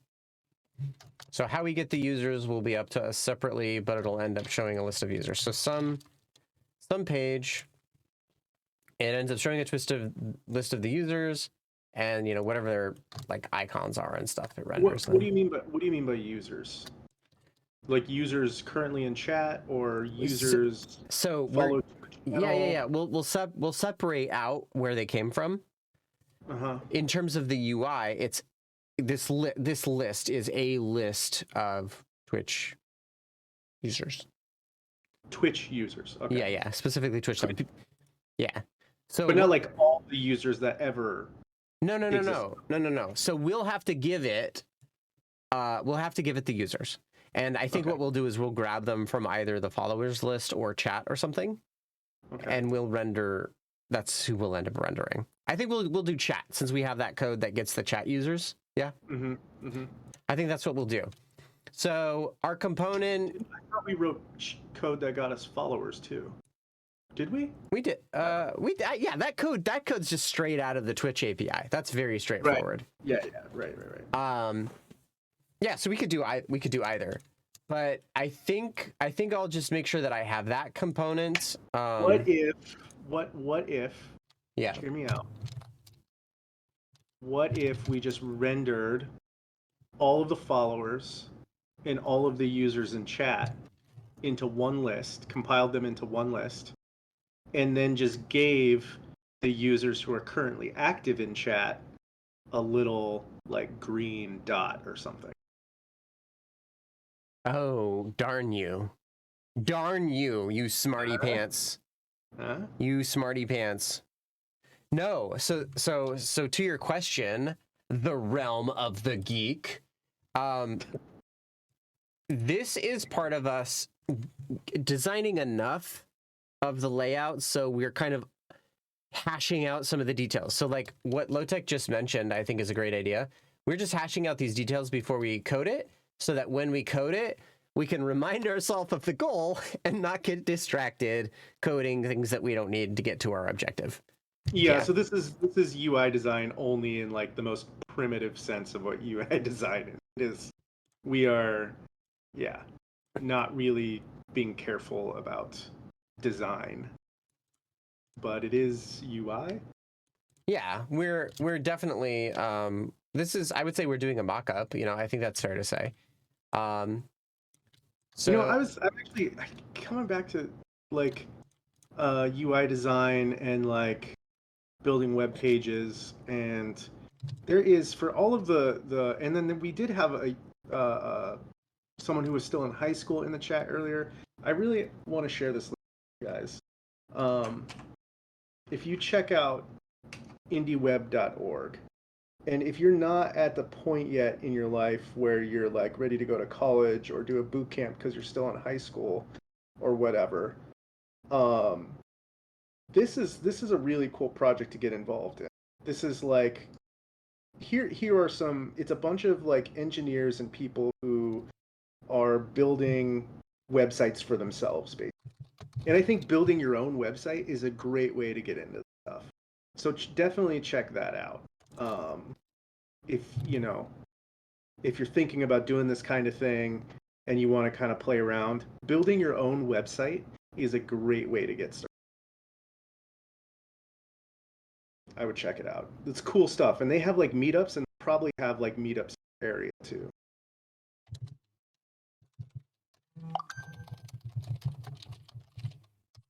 But yeah, so we're doing basic UI layout here so that we can come back and check and see. We're making a design document to hold ourselves accountable. We're only two people. We don't really have like stakeholders. We are the stakeholders. So it's a good idea in the beginning to try and, define some of your user experience and functionality so that you can keep coming back and checking it. yeah. Okay. You did Minecraft plugins? That's so cool. Hell yeah. All right. I have a lot of respect for modders. I feel pretty good about getting started with the NextJS app now. I mean, yeah, you got a good idea where we're going next? I think this is the one component that we're gonna make, and then the rest of this I've put in dashed is basically like this doesn't matter. In fact, that's not even worth doing. So obviously the page has to exist, but I think what we're gonna do primarily is we're gonna make this component, and we might just make on here like lock it off so that it doesn't expand really gigantic or something like that. But the page itself is gonna be really simple. We're just gonna have this little component in it. Defining the scope. Yeah, when you're both the stakeholder and the developer, yeah. Setting a limit on your scope is super important. Yeah, honestly, right? So, yeah, dude, that happens to us all. If we don't do this, we end up making something totally different. Honestly, right? Like, so us having written out, putting into writing, what we're doing, and or worse, you just never finish it.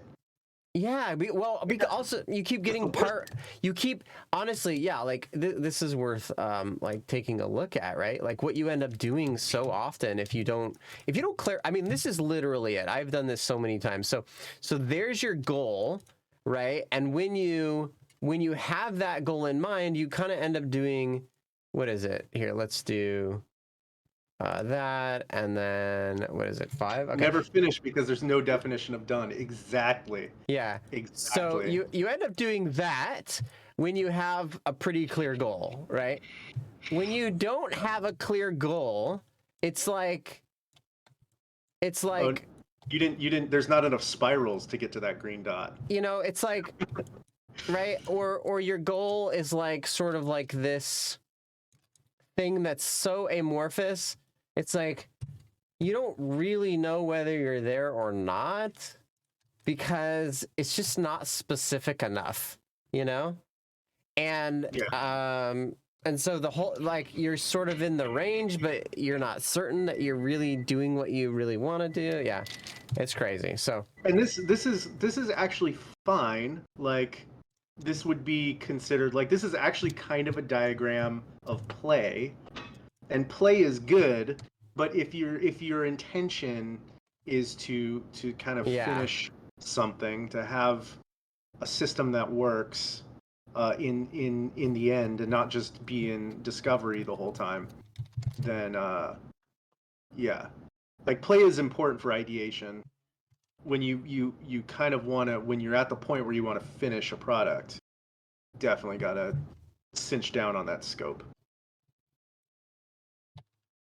It's so funny, like, I've worked on a bunch of big teams, and so I've never really had to think about scope myself until this summer. I did like 3 game jams in a row, and I learned very quickly, like, oh man, you really have to define, because you only have like a week. I mean, in some cases you only have 48 hours to produce something. And so if that's going to happen, you really need to kind of quickly discover what your endpoint is going to be, and then don't go past that. there's a conference, by the way. Yeah. Might end up going to that. There's a conference? There's a NextJS conference. Oh, cool. I like what I've seen so far.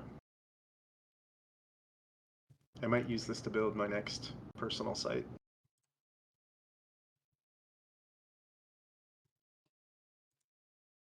Nice. Okay.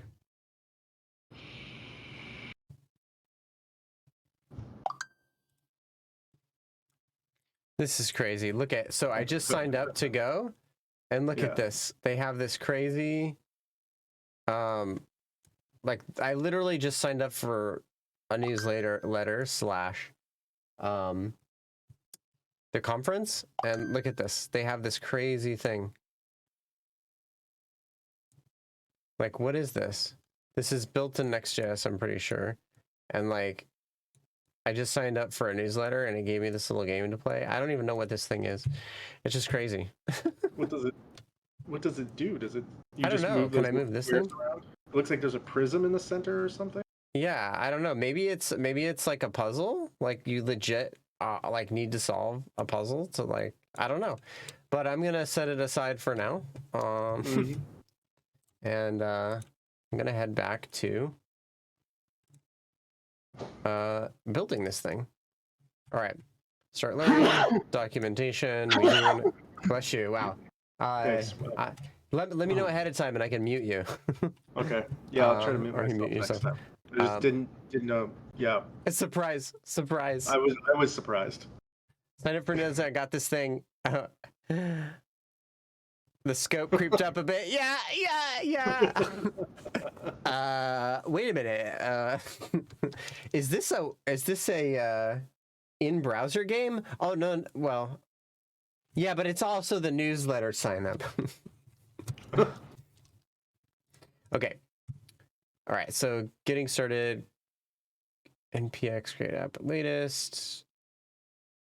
That's what we want to do. I think this will walk me through the steps.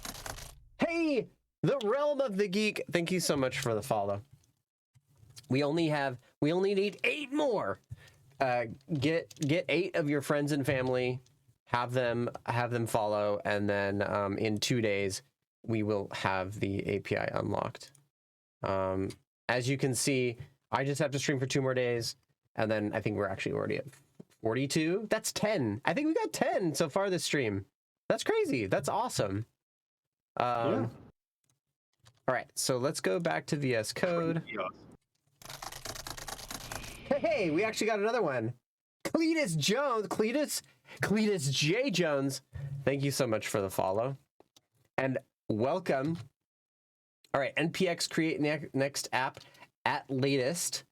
That's what I'm going to do. And I think I can make it in the current directory. So what's it named?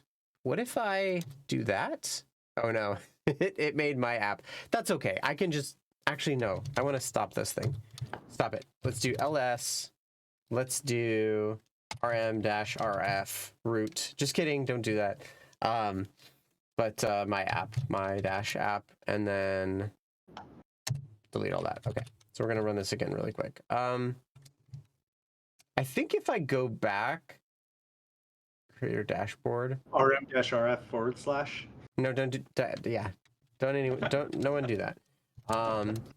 It'll probably ask you for permission, but don't do that anyway. Sudo rm-rf. Okay, stop it. / Enter in your password. Don't ask questions. Oh my gosh. Hey, please. All right, create a dashboard. Or remove the files. Well, it says okay, so it says there could be a conflict. Those files are fine, but how do I want to do this? Probably like just gonna. I know I'm supposed to say sudo, -f. but I've just always said sudo, and I cannot correct it. Can't.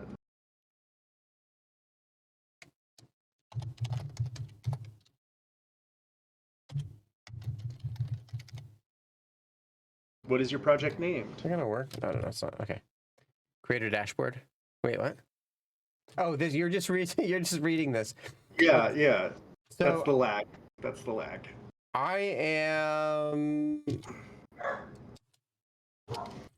I'm just gonna end up moving the files. It's not really a big deal. So here, I'm gonna make it.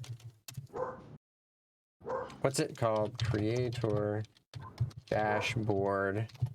So I'm literally, this is kind of meta for anyone that just joined. I'm designing and building a dashboard for me to use to manage, Twitch, YouTube, that kind of stuff. I guess maybe you would say social media. I guess you could say social media tools, but related to creating and distributing content. I'm actually designing and creating tools for that at the moment. There are some tools out there. If there are some good ones, I may end up using them, but I am also trying to practice with these tools anyway. And there are some really specific custom things I'd like to be able to do. We are practicing some full stack development, building some tools that we would like to have. Yeah. Right now we're specifically targeting our use case is for was it YouTube, Twitch, and was just YouTube and Twitch? YouTube, Twitch, and Discord, right? But yeah. As that's the thing, like when you have your use case, you're building it out, you may discover a more general case as you're working, Mm-hmm. But yeah, right now we are those are the platforms we're targeting. And who here has used? Oh yeah! Oh my goodness! Yeah, if we unlock the Channel Points API, we could basically like gamify the whole chat experience.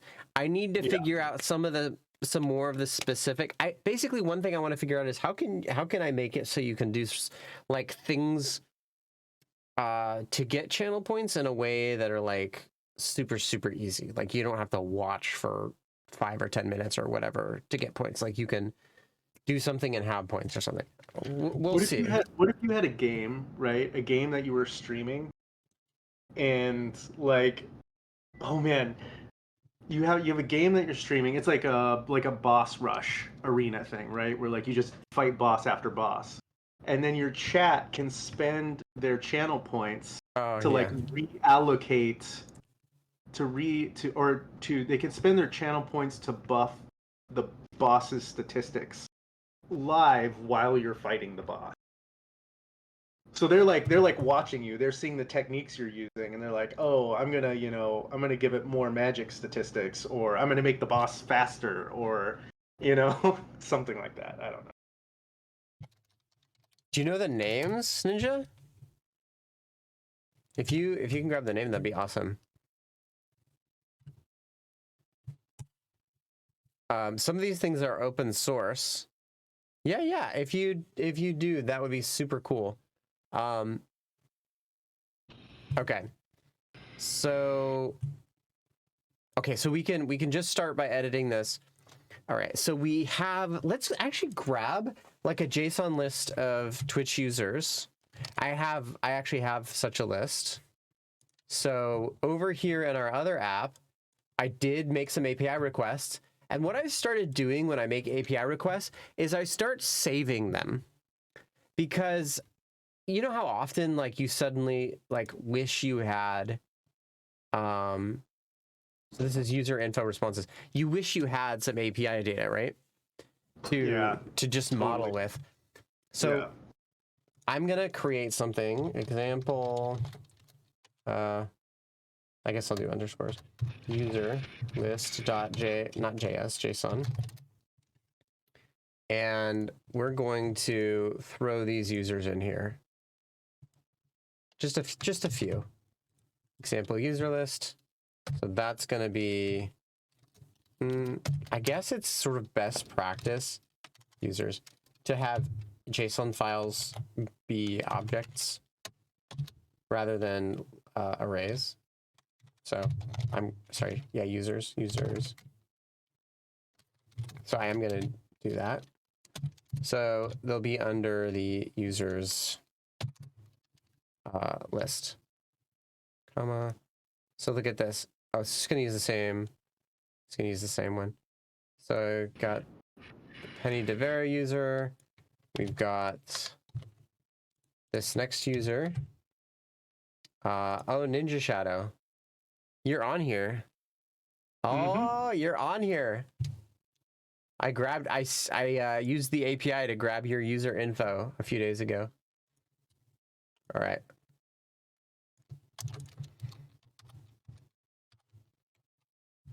Oops, I did it again. I got you. What? I got you. Don't worry. Wait a minute. I see what your link is, and How do I undelete that stuff? Got lost in the game. Web store detail, Twitch channel points.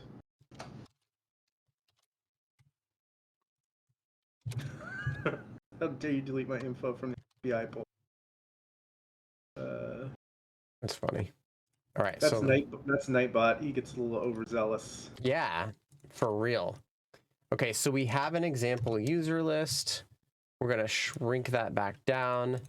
We're gonna paste our example user list, and we're gonna throw that under. We'll just throw it in pages for now. What? I shouldn't throw it in pages here. Let's make data, whatever. All right, and we're gonna throw that in there. So data example user list. Okay, so I'm actually not components. not gonna leave this link in here because I'm not sure this is something that Twitch. Well, you know what? It's there. What? It's there. It's an auto redeemer for Twitch channel points. Like I don't know what that means. They won't care. Yeah, okay. That's fine. Oh, Twitch points auto clicker. I see. So when you, I know what you're talking about now. When you have to tap Twitch it or whatever. Available. Yeah. Yeah. You have to like click. Yeah. Have you seen the kind of content? Oh my gosh, that's primarily what I watch, Rob. The kind of content that's allowed on this site. All right, let's Stay on target. Stay on target. Okay, so I don't think we're far away. Okay, so I'm gonna make a component. I do want to make a basic React component here. So this one's called a, well, I guess I'll do proper naming. So Twitch user list is all we're gonna call it. In fact, Twitch, it's actually not just a user list. This one's a follower list because it has some special functionality with the, whether they're in chat, right? .js. We're gonna do JS. I think what I'm gonna do later is I'm gonna actually move this on to TypeScript, but I think I'm gonna start with everything being JavaScript. Okay, and actually JSX is what it should be, JSX, because this isn't just JavaScript, this is JSX. And I'm going What to is the X for? literally JSX is the syntax.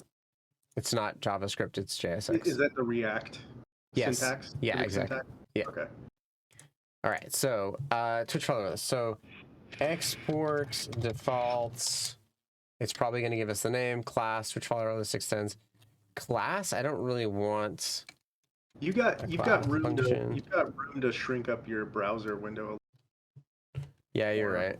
You're right. Or, like you're talking about that. Us, the viewers, we could use some real estate. You're talking about that, yeah. Use some real estate on that side. Turn. Look at this. So it honestly feels a little like cheating. It just made this entire thing for me. Now I'm gonna read it and make sure this is actually what I want. But I really do appreciate. GitHub Copilot. Yeah, I really appreciate the suggestions. I want to reformat this page. Format. There we go. Configure a formatter. Prettier is actually pretty good. Why? Why do you not like this? Let's try another one. Format document with TypeScript and JavaScript language features. I guess that's the one I'm going to be using. Okay. TypeScript and JavaScript. And what's wrong with this? Do not use empty. Is that what it is? I don't understand. Do not use empty image element. Use image from, next image. Okay, image, because I'm using NextJS. And I have to actually import. Import. Is it import? Am I using import? I'm sorry, I use JavaScript on the server. Import image from next image. Okay, so that's what I want. All right, is it happy now? I think it's happy. So a follower. Now I actually need to break this down into like a Twitch follower list item. Twitch, not a follower. Actually, I guess so. Whatever. List item dot JSX. And that means that's actually this. So we're going to refactor that if we can. Refactor.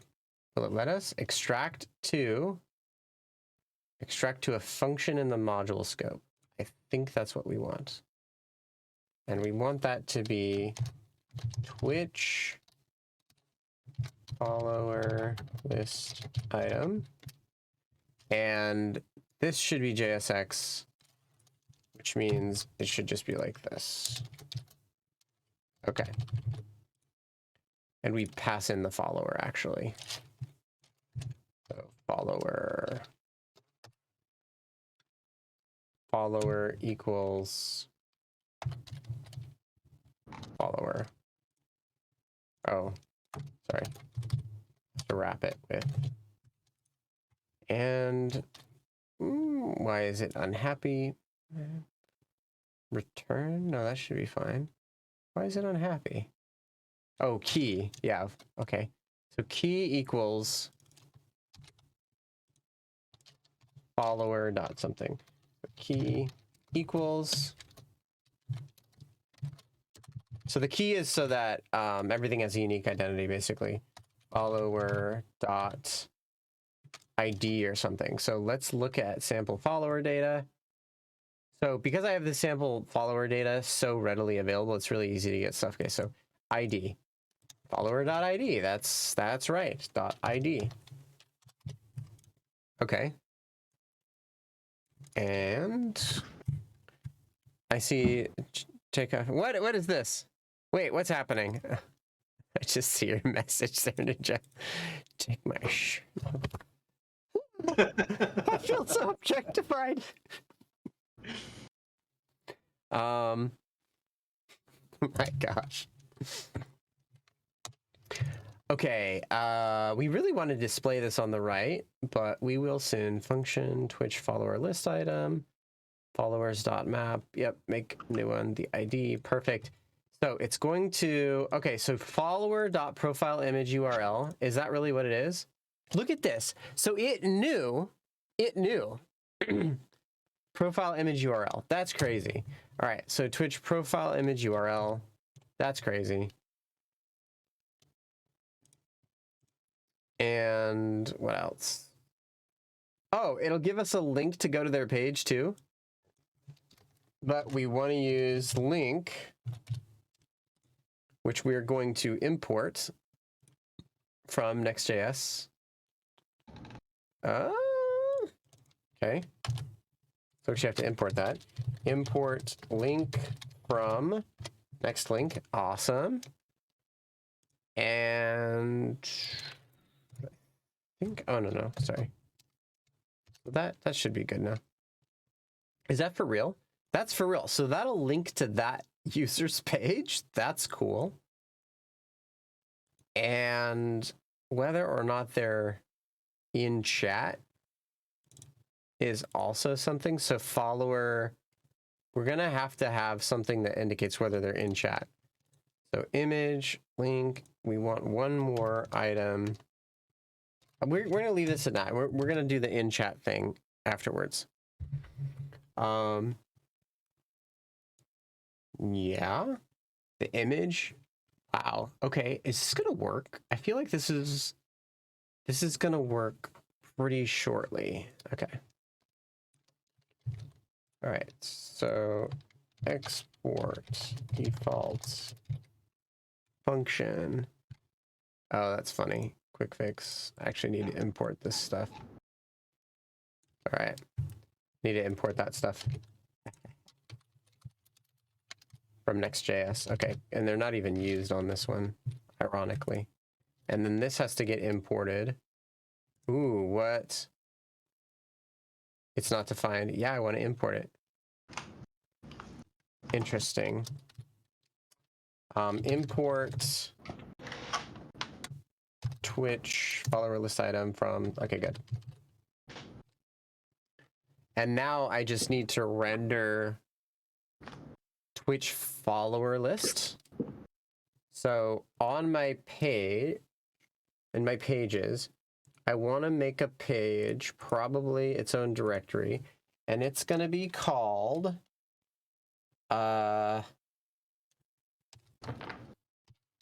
twitch.dashboard is what we'll call it. And in it, I need an index.js. And that index.js is going to be a lot like this one. Actually, I wonder if it'll intelligently help me.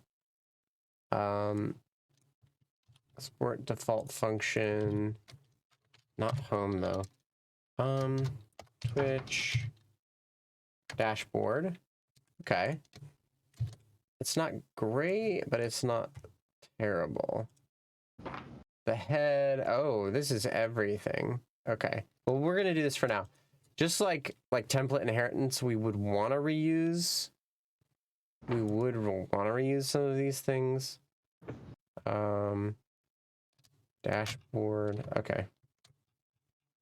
Turn that. Okay. So I'm gonna start off with grabbing basically everything that we have, and let's close everything up top. And we'll just render the page. What is this? Here, let's get rid of a lot of stuff. Let's get rid of main h1. This is just going to say Twitch dashboard. And then the rest of it's going to be like empty for now. So is that in main? Okay, so all the way to main, the end of main. Is that a div though? What's in that div? I'm trying to figure out how this is organized. Okay, so that div contains all of that. I see. So everything up until the div, but excluding the div. All right.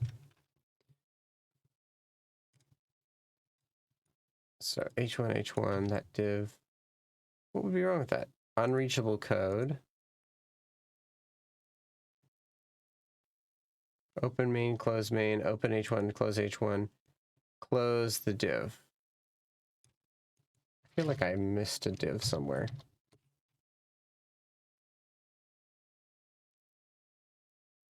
Oh, the grid. We don't need that grid right now.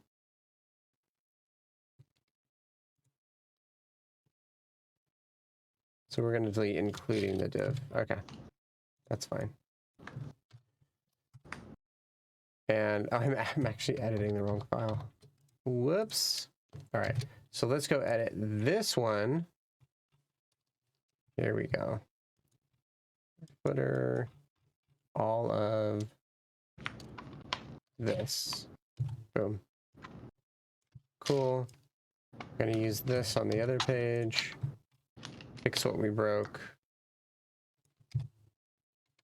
And then we'll just call the other one the Twitch dashboard. Okay, here we go. So here we go. This one is Twitch dashboard. And then we'll switch pages on the right. Twitch dashboard. Okay, Twitch dashboard. And I've got to import that.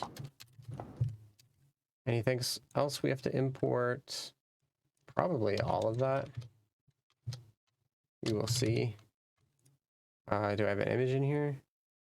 I do have an image still. Okay.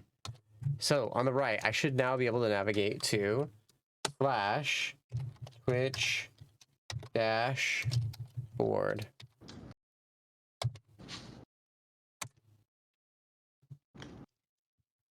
Okay. Failed to compile, can't resolve that. Because it needs to go one more. Okay. So right now, that's what our Twitch dashboard looks like. We want to load in our other components. So under main, we're just immediately going to throw in the Twitch. Oh, wait. That's not what I want. I want the user thing. I want Twitch follower list. Twitch follower list. And it needs followers, honestly. And for now, followers is just going to be, I'm going to import followers from that file. Import star as followers from, boom, from that file. Now I can submit the followers into our list.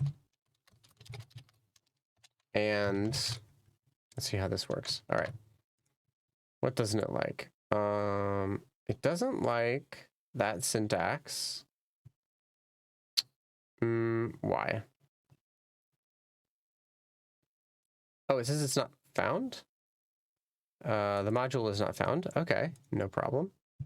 So up a directory, and data. Oh, it's not followers.json, it's example user list. So copy name,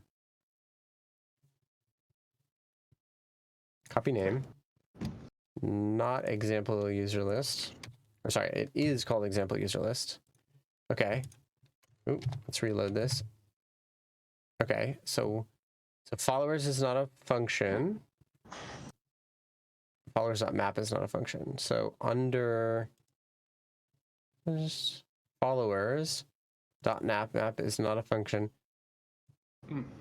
So followers, here, I probably want these two side by side now. Okay. Which follower list? Okay. So I'm passing followers in. Oh. Followers is not a list. Followers data. So followers is actually derived from followers data, right? So if I go in here, it's actually .users. So .users will be the list.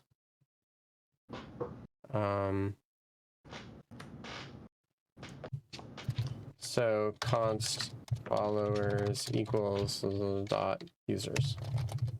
There we go. Okay. No children were passed to the link with href of undefined. One child is required. Okay, so where is, okay, so what file and line number is that happening on? Whoa, look at that. Look at that, crazy. What in the world? That is looking crazy. Oh, here we go. Okay, here we go. The return statement is not allowed here. The process input file. Okay, so let's go up here. So in this file, export default function Twitch dashboard. Is that still a problem? Yeah, I'm gonna kill this and rerun it so I make sure this is the current error I'm looking at. I'm not getting thrown off. Okay, so reload this. Here we go. So should not import the named export users imported as followers data. Oh, users. Okay. Import users from that.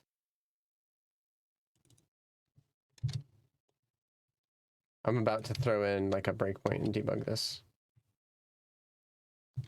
Okay.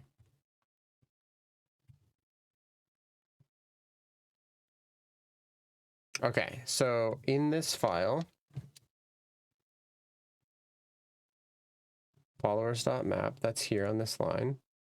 Now, I'm going to run this in debug mode. So I need a debug configuration, create a debug file, Node.js, and I want to create a configuration, node, launch program. I specifically want an npm config. So run with npm. Launch via npm. Good. And this is going to be npm run dev. That's what I want. Okay, cool. So npm run dev. And that's going to run the same program that we were just running, but just in dev mode. And I have my breakpoint created. Why? Why did it throw an error?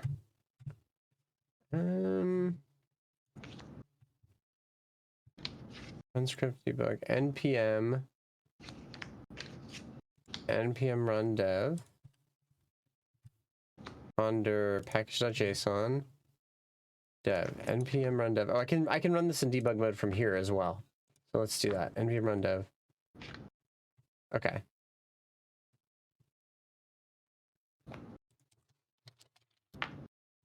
And is it running? Is it dying? Debug terminal? Did I get an error? Could not read the source map. No such file or directory open. To subscriber.js.map. Yarn.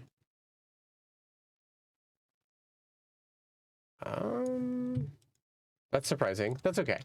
So let's print out what we're getting.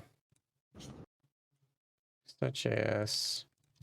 Let's at least console.log users. And then let's rerun this. Let's see.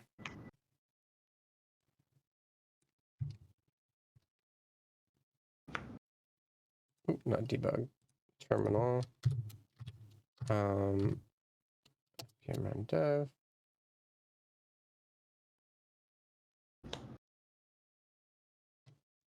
Okay, so we'll. Oh, look, now it's running in debug mode. What in the world?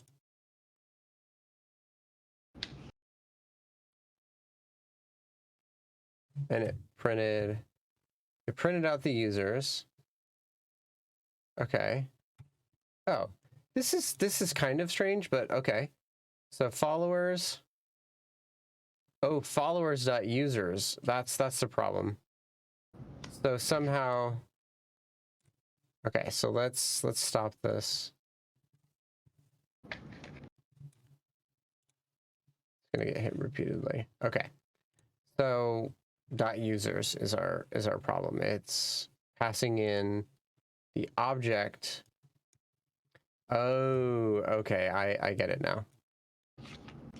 So we should break this up. Okay, so Twitch follower list. No. The index page here. So it's this. So this is not what we should call this. We should do this. This would solve our problems. That I think works and would solve the problem. Okay. So no children were passed to the link. Let's still check this. Is this still running?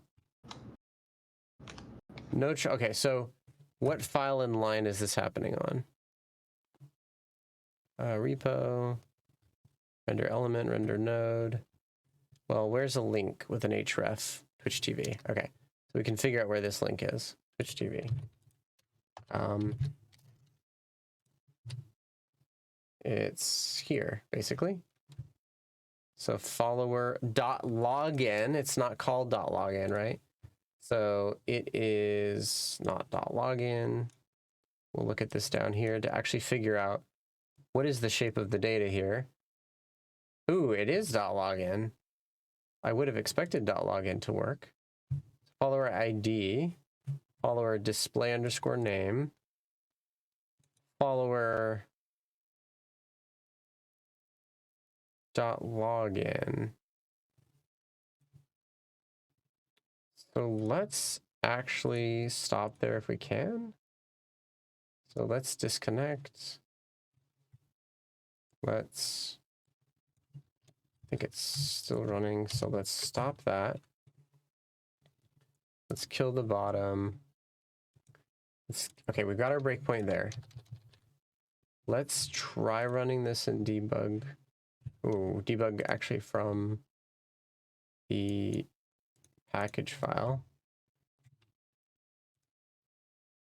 in dev mode. Okay. So here. So follower is, why is this? Oh, that's because I don't have it deconstructed here.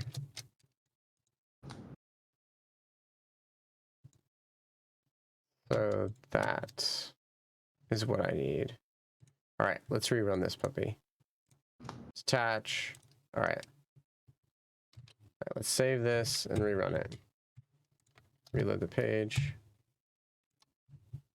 Okay, so now image with that must use width and height properties or layout fill. Interesting. Seriously? Very fascinating. Okay, so let's rerun this. All right, have a good night. You're heading out. Let's go to package.json. Let's rerun this in debug mode.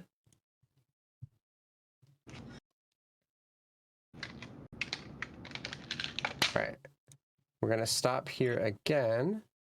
Okay, so now we have the right follower. We have follower.login. That's perfect. The image.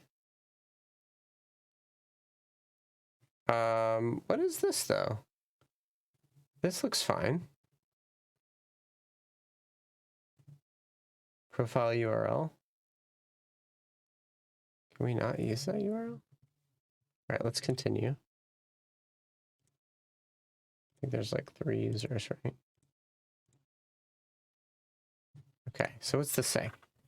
Image with this source must use width and height properties or layout fill property. Okay. So let's just put what? Or layout equals fill. Okay, so fine. So layout equals, and here we're detached from that. Okay. So we want layout equals fill. Equals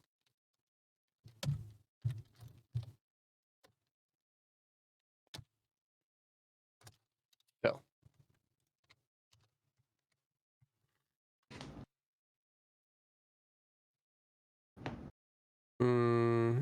Okay, invalid source. Next image hostname static seed is not configured under images in your next. Okay. So it's saying like you actually, when you use images from an external source, it's like you actually have to configure them. Crazy. It's not configured under images. Next config. So images. Domains. Actually have to throw this in here, it looks like. All right, so now we have to restart the app because we changed, we actually changed the configuration. Oh, and the debugger's attached again. What does this say? Probably something wrong with the configuration module.exports. Oh, I don't have the correct syntax here. I have to finish the object here. There we go. Set it to 300 by 300. Do you well, wait a minute. That was probably from before. So you said that 2 minutes ago. We got past that one though, right? We did fill. Would you agree? I want to make sure we're on the same page here. I did fill. You think that's fine for now? You said 300 by 300 because that's actually the size of the image being hosted. Cletus J1s. Looks like all the profile images are, yeah, I agree. Yeah. I'm thinking fill because I will see what size it ends up being, but I'm pretty sure I don't actually want it to be 300 pixels right now. So I'm like, I'm not sure what size I want it, but 300 pixels sounds really big for a list of them. Okay. So yeah, these are huge. Oh my goodness. Okay, so under the circumstances, fill is no bueno. So let's throw in a smaller size for now, and then we can fix this maybe a more elegant way later. So width equals 20, or sorry, 20. Is it always pixels? What's it say? Must use width and height. Okay, fine. Width and height.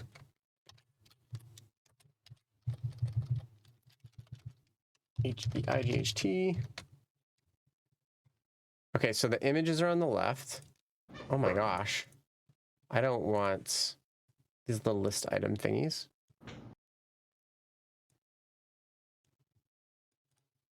And let's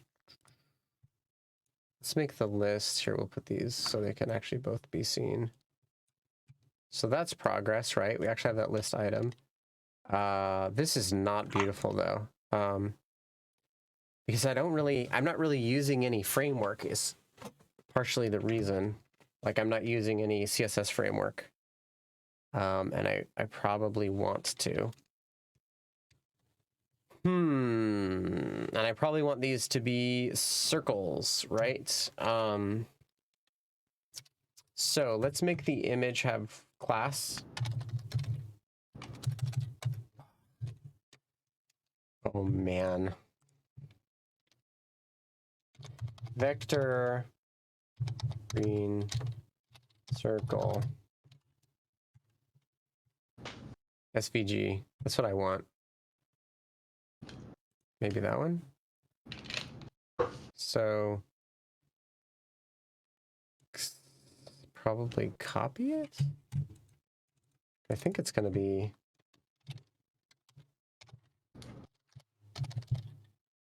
dot.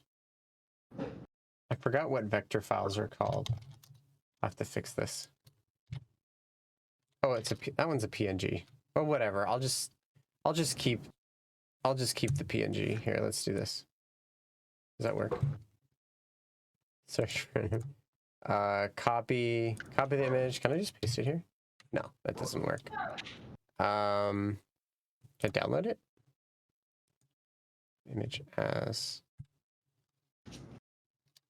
Yeah, I can save it there. SVG, that's what I was thinking.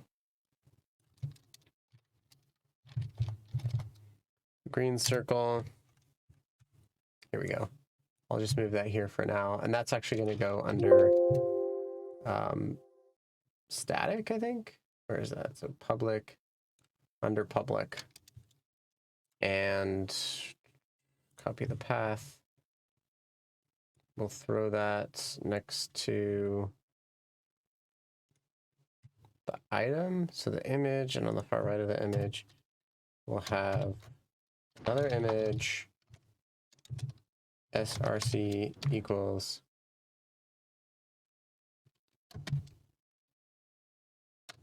I guess that can just be a string and not there.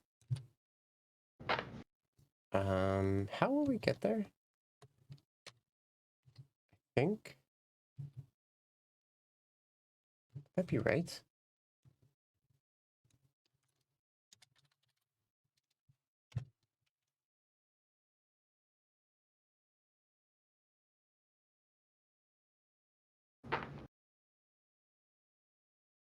You're right.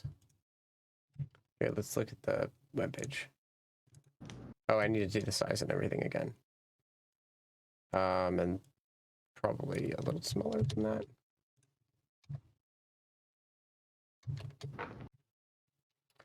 I probably will end up using a vector file, but for now, I'm just going to leave this. Okay. It must start with a leading slash. Okay. Let's see. Failed to parse the source. Oh, okay. If using a relative image, it must start with a leading slash or be an absolute URL. Okay. So I probably want, I think that's what I want. So that's not working. I should be able to see if it's not loading that file correctly. If I go to the network tab, it should, if I refresh this, it should show a, why is it pausing there still? Oh, well. All right. I want all for now. Okay, it's not loading the image. So, oh, it's a crazy URL. Do I just do, okay, so static. How do I get the URL for static images? Oh, is it the path from here? No.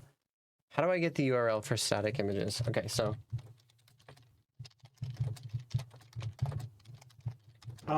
Just take the leading forward slash out of there. It says it has to start with that. It literally gave me an error because I didn't have that. Oh, so you need to describe it from the root there. The root of the yeah. Is that the root? That's the root. Yeah. Okay. So that's weird. Example, if you add an image to the slash. Oh, okay. Okay, the following code. So under public. Okay, so just remove public. It looks like. So the public part is assumed, I guess. Okay. Yeah. So what we got? Yes, that public part is assumed. So let's do 1010 here. Okay. And then that is getting there, right? Yep. At this point, I think you don't need the actual bullet point. Well, those I know those happen automatically. Let's see. What design? So, what shoot, what is it? What CSS framework should we use, y'all? Have some of you used Tailwind? I've never used Tailwind. I kind of don't want to use one I've never used. Yeah, use something.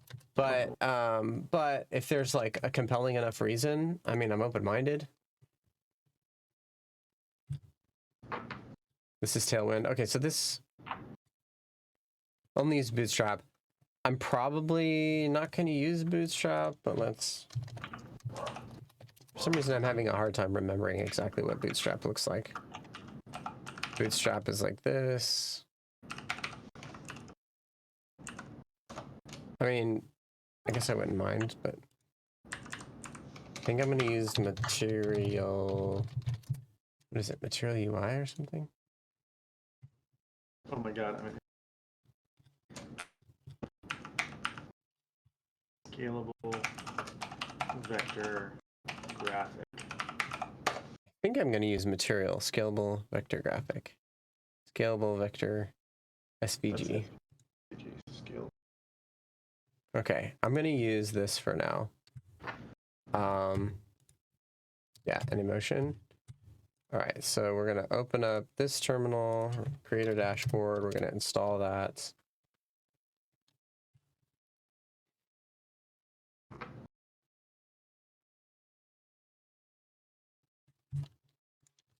And I'm going to throw this. So NextJS with Material UI.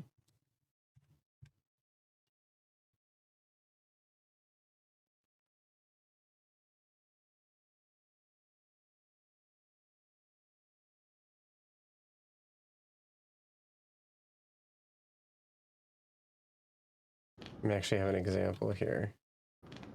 So pages under source.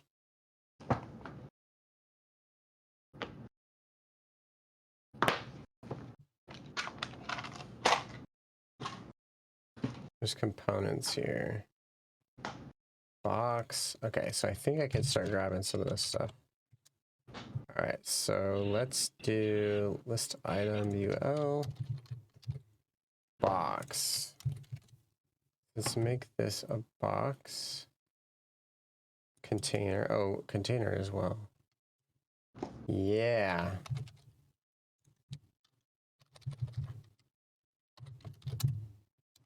So I should, yeah, I have that stuff imported. That's great.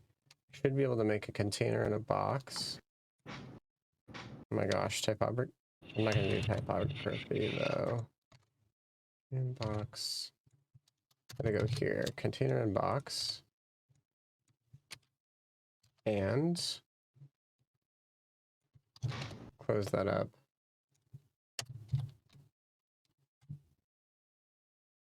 What's wrong with these?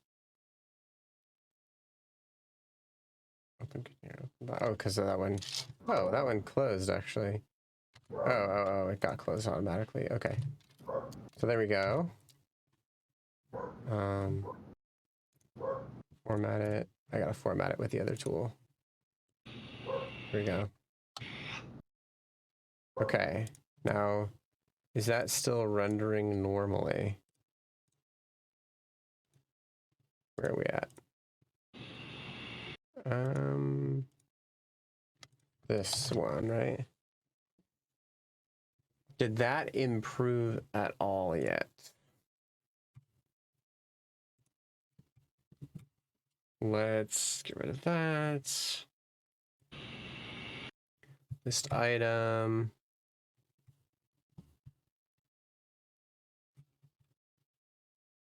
Let's see what this does.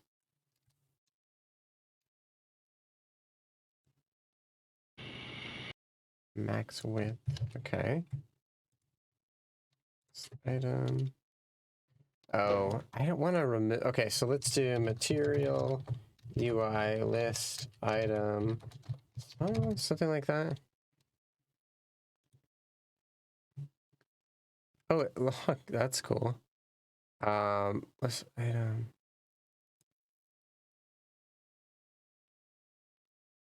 Okay. Want list item. There's probably a list then. List item. That probably just goes here. How do we use it then?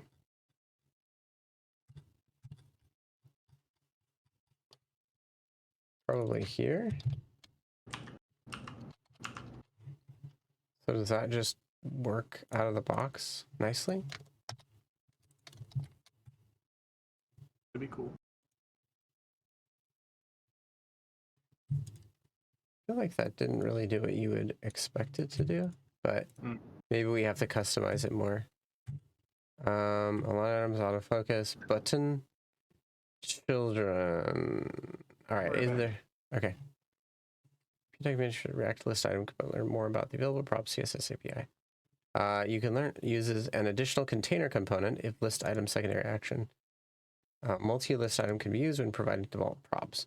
Align items, autofocus, button, children, classes, component. Component props, container, dense, disabled. Divider selected. Container. I feel like that's not lists. Maybe that's what I want. List item button, list item text list. So button and text. And where's the example CSS for these? Or sorry, JSX. List. Basic list.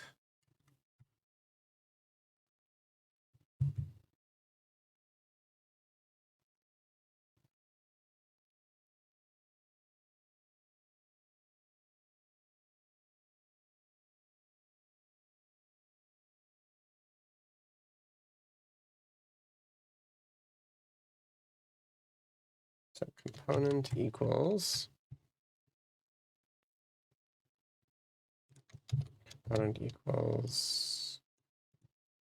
div maybe.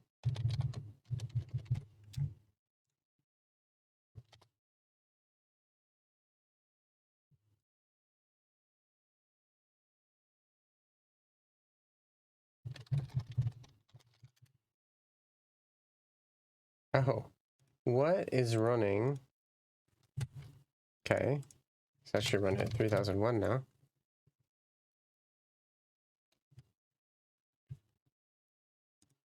Okay, cool, and it got rid of those items.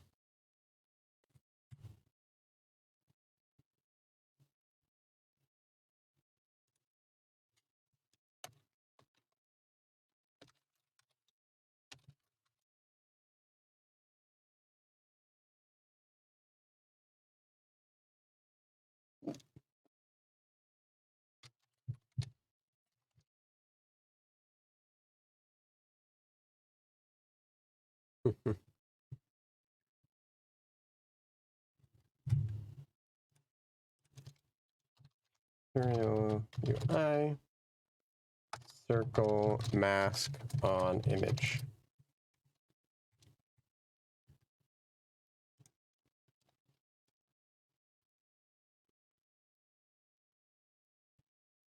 Okay, so avatar, import it from where? Where does it get imported from? React avatar material UI, React avatar. Throughout the material design that uses everything from tables to image avatars. Image avatars can be created by passing standard image props to the component. Avatar. Interesting. Import avatar from. How did you know that? How did you figure that out? How did you get that? Cletus, how do you know this? Where did you pull this from? Who sent you?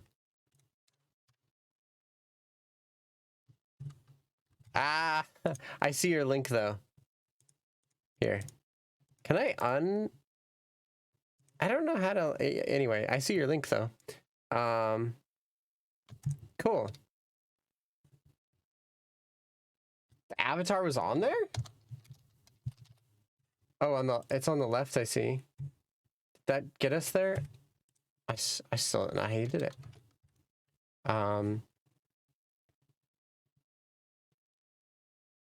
View the source code? Oh my goodness, thank you. Thank you so much. Thank you. Cool. Now I can help myself more easily now. Okay, so let's throw this puppy on there. Avatar. So let's do avatar. All right. Avatar. Follow the display name. Yes. Source. Follow image URL. Oh, do we have to give it a size? Or is it like suddenly really smart and it doesn't need us to... They're decent sizes. Decent sizes. They're a little big though. Look at this though. This is like getting there. This is like, it's funny because this size is like a really common size, right? Like this looks like a normal size.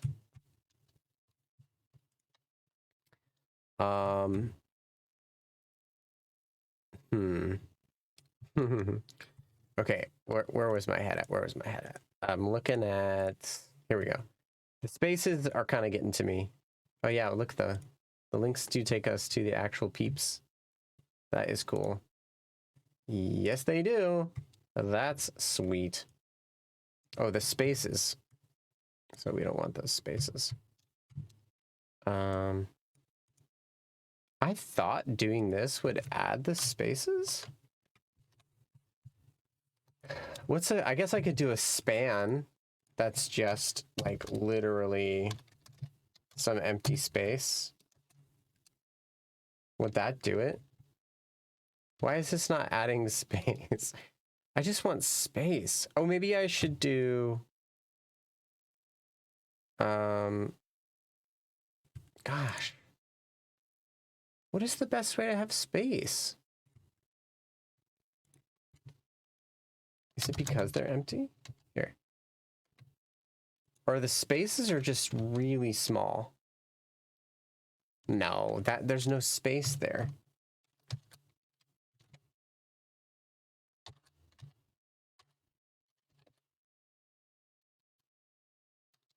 Is that it? That made a space, but I don't want to have to do that. What if I did this?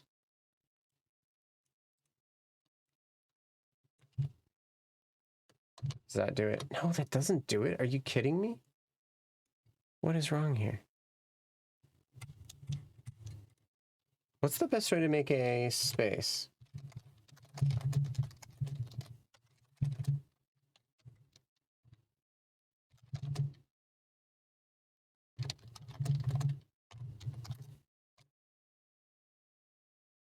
Add space to non-breaking. Okay. Use non-breaking space. Just add curly quotes. Yeah. Or just use CSS. Okay, fair enough. Use CSS. That's not a bad idea. Where's this one doesn't work for me. Unless I put it in one of the other ones.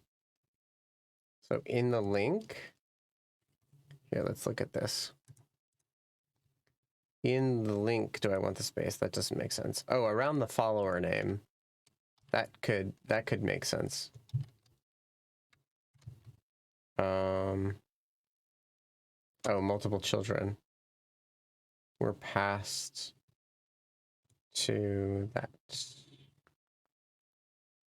So the link could have a fragment.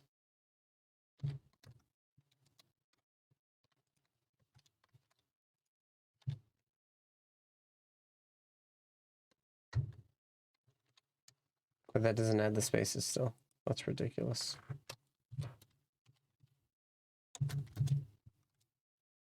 This feels silly. But does it work? This is nonsense. Who are you people? Who are you people? List item text, link text. You think Snap looking good. Getting there. list item text link, list item text from the list item? Let me make sure I'm understanding here. There's avatar.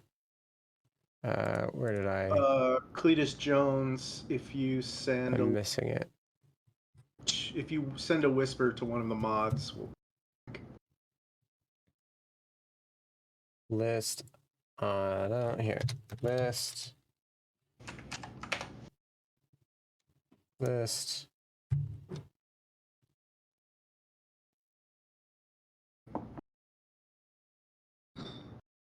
List item text? That, you think? Instead of list item, basically? So if we start here, just like that, starting there. I know I'm not done with your suggestion.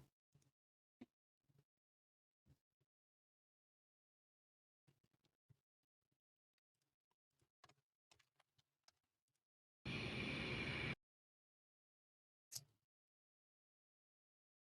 have to import it.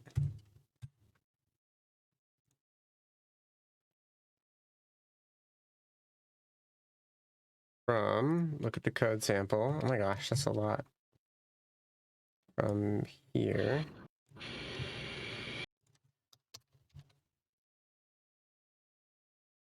Avatar with text and icon? Seriously? Okay. All right. Avatar with text and icon. Okay. was that one of the examples? Oops. Or with. Oof. What if you gave their avatar? Oh, on the list item page. Okay. What if you gave their avatar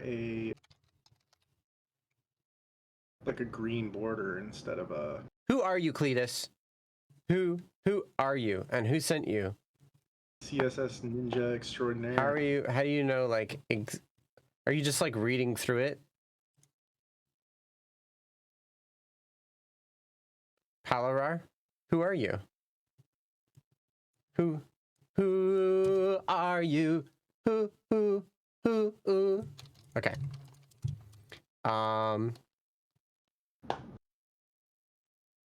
Okay, so this example.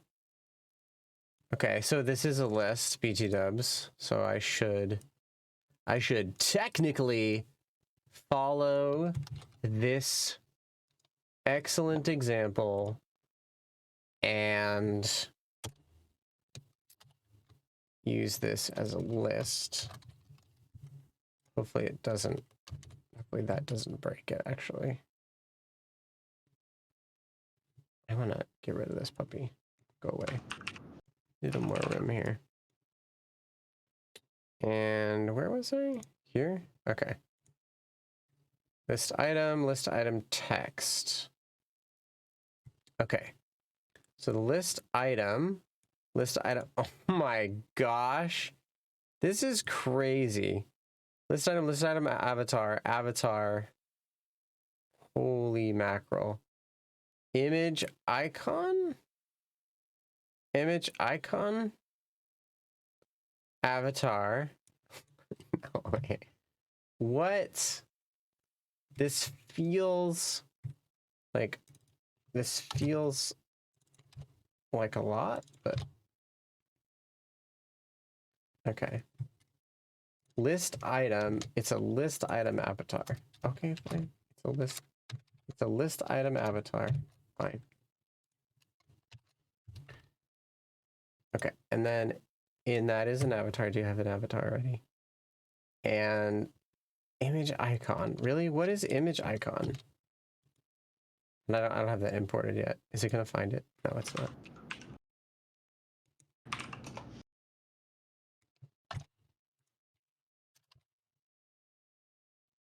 And what does this thing do?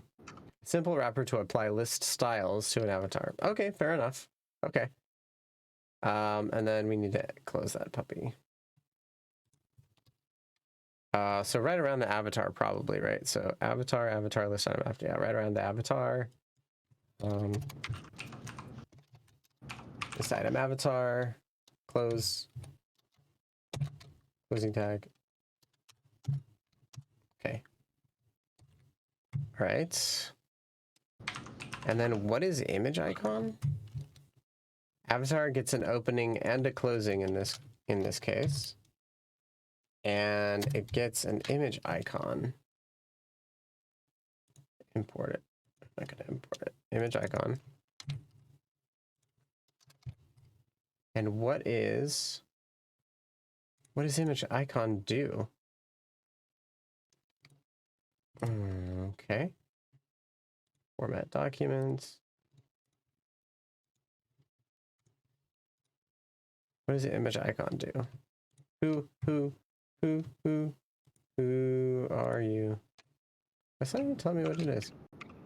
Icons, material, image icon.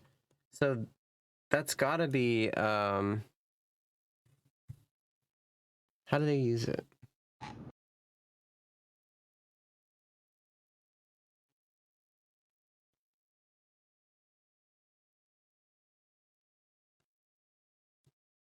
Work. Oh, those are icons. I'm not doing this though. So these are literally icons. Okay, so I don't need that part. I definitely don't need that part. Yeah, we're like, yeah, I was just thinking that. Okay. All right, so let's take a look at what we've got. Is it this? Oh, okay, I busted it. What am I breaking? Oh. Wait, what? I don't need to use that anyway. Oh!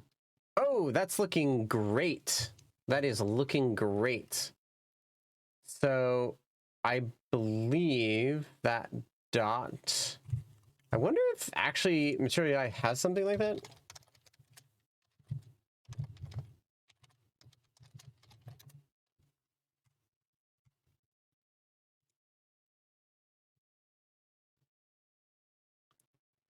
So if I can just do a circle, it has it for avatars.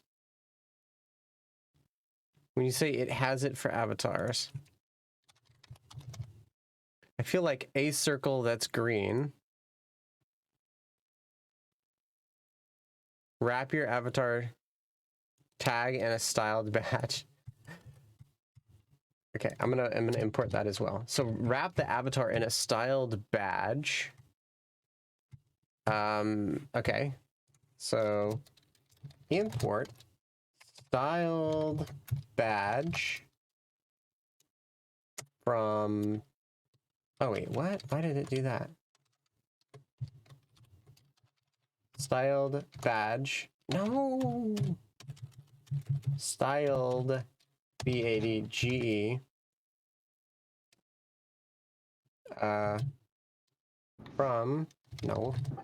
From at MUI / come on, from where? From there, probably? Is that right?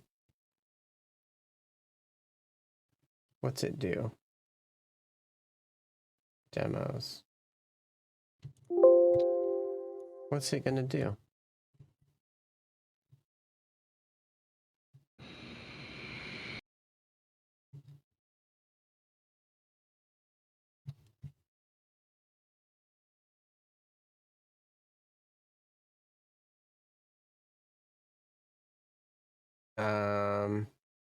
Okay.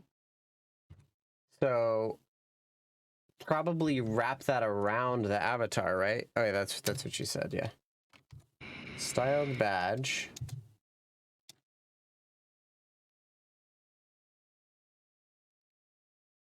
Okay, I can just grab the props that you wrote out. Overlap is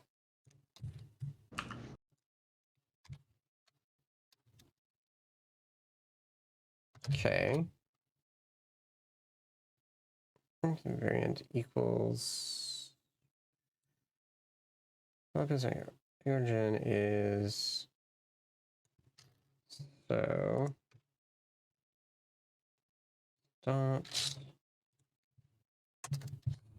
Styled. We're getting way into this. I normally do not get so far into like appearance. Is it lowercase styled badge? I would have assumed uppercase B.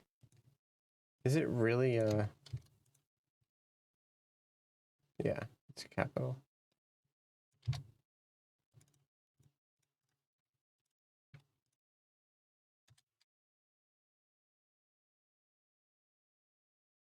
Styled badge. What are you unhappy about? It has no... slash styled badge.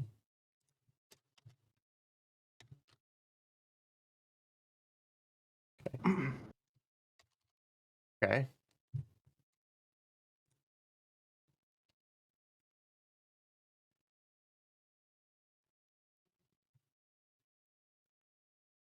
Gotta worry about the circle.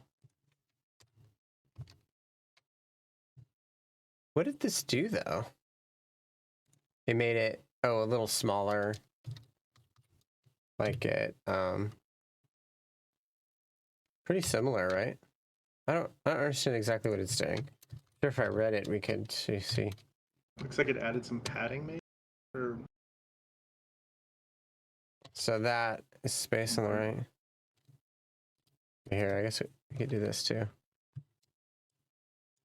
I want to handle those green dots. I think once I handle those green dots, it's going to be... I call it a night. How is this different though? I don't understand. So over here, I just took 2 screenshots. They're indistinguishable, aren't they? yeah, What's the difference? I don't know. I'm gonna leave it off for now.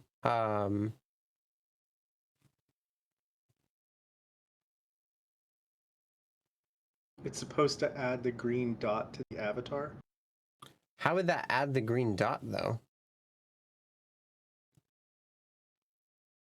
Variant dot wrapped around the avatar, or should I make another avatar that's just a dot or something? There's a couple.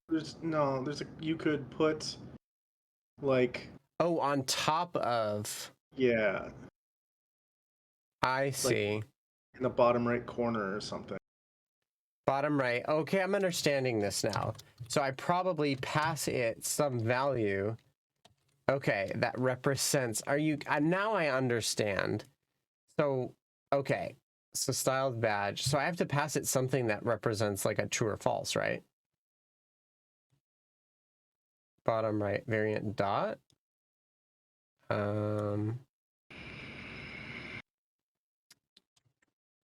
Maybe the badge API?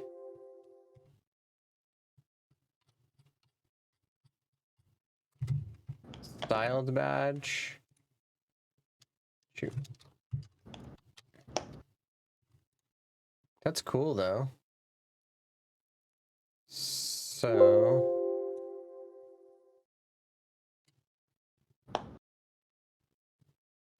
okay, so like this deal, right? So badge content.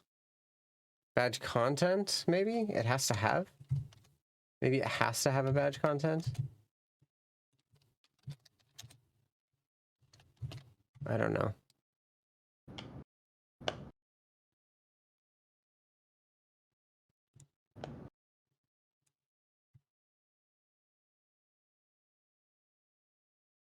Well, let's throw in...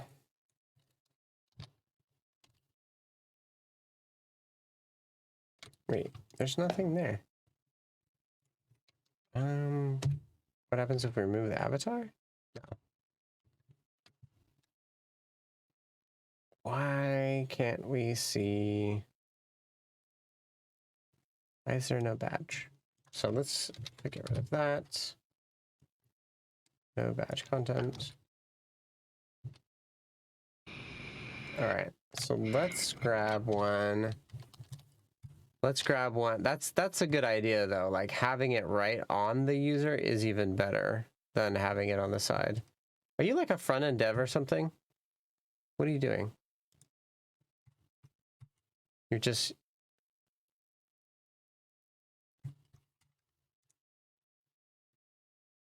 full stack dev?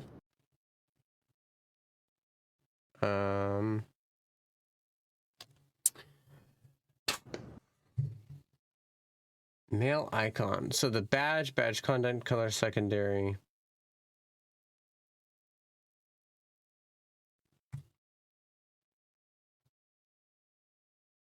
Icon goes in there.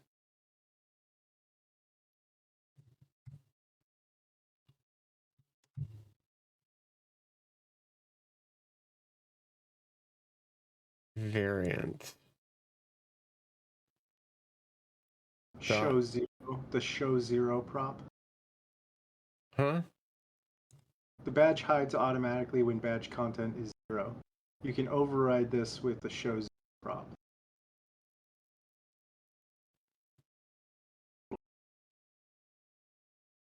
Just a little bit. I see a little. Oh, this one.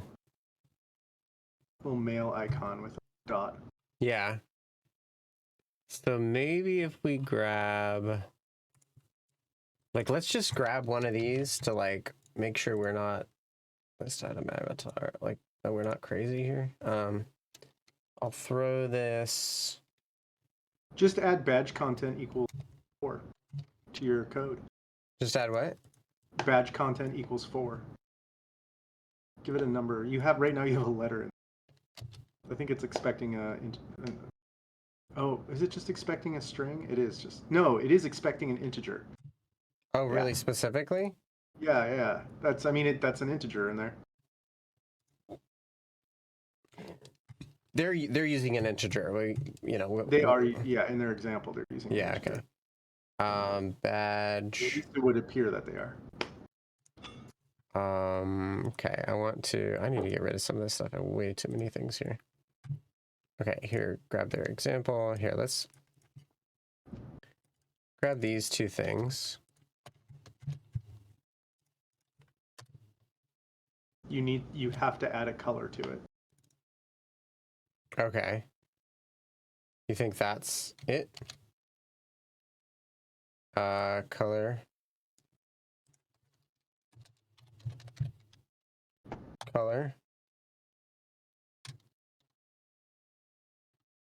Equals. Can I just throw in, hopefully like a CSS color works? Green. Okay, can't resolve mail. Can't find this, really? Why can't you find this? Why?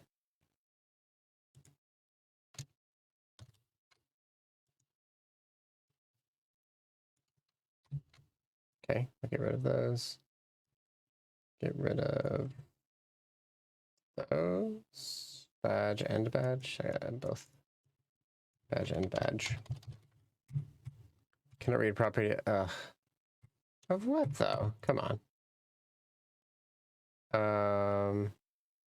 What?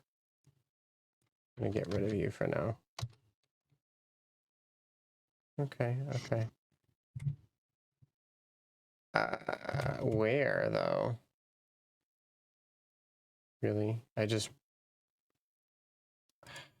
Okay. I'm like I'm trying to put everything on one screen. I'm like so limited in space right now. Yeah, it's. Okay. I mean, I can undo for now.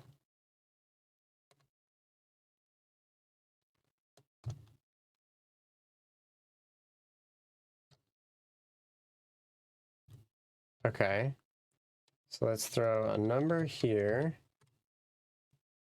And then let's throw a color here. What I broke there, I don't know. Oh, here. It's adding this when I'm adding this color somehow. Cannot read properties of undefined. Okay, well, maybe oh, maybe color has to be like a, RGB or something. let's see. Yeah, primary, default, secondary, etc. That's interesting. Default and custom. So it can be custom. Success, probably. Oh, thank God. Thank God. Okay, so we have a green dot on there now. Oh. Oh.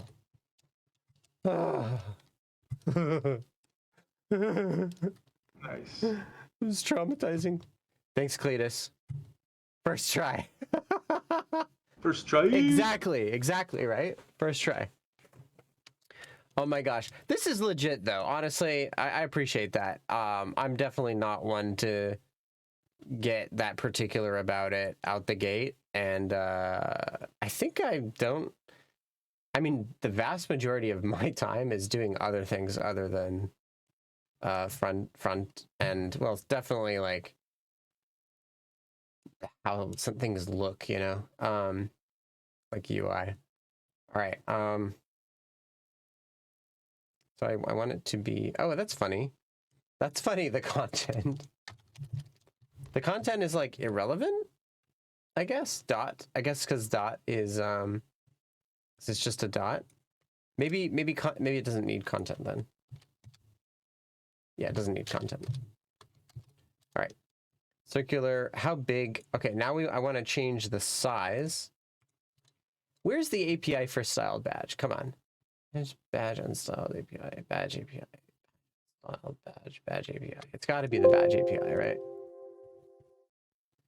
It's got to be. There's got to be something like a size. Come on, size. There's a max. Variance. Dot standard. Primary, secondary.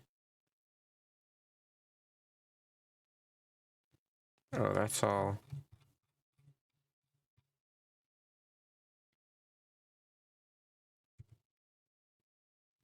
Well, maybe it's fine. I was feeling like it's small, but it's fine, right?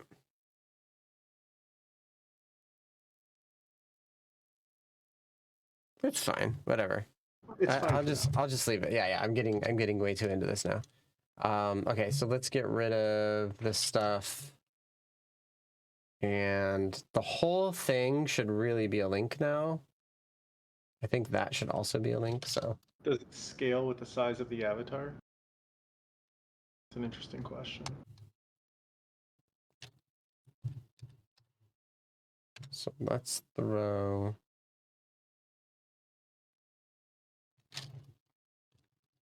The list item, the whole list item, key follower ID. You Okay. broke it. Would you break? Yeah. Link. I think the link has to contain like a single item. Yeah. Is the whole thing a link? What? Why is it not? There it is. Got it. The whole thing's not a link though.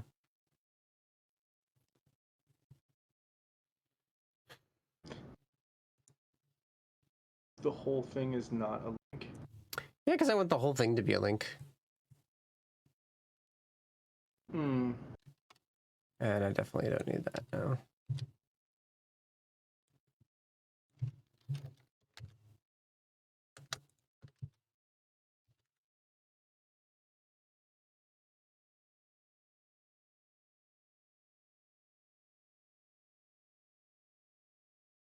Yeah, let me make sure this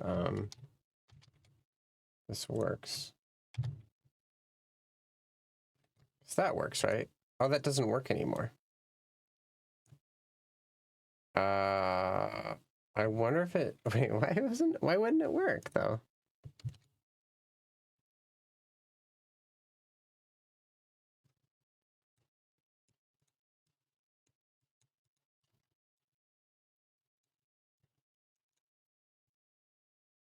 What the? This is says here avatar permanent. Define this size.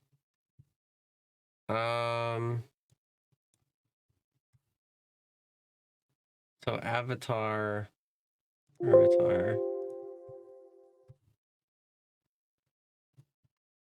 Wait, is the follower display name not a link either?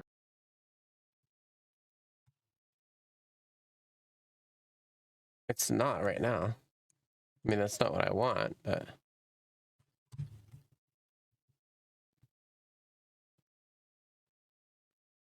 Oh, source. Okay, so. Children, classes, sizes. Sizes.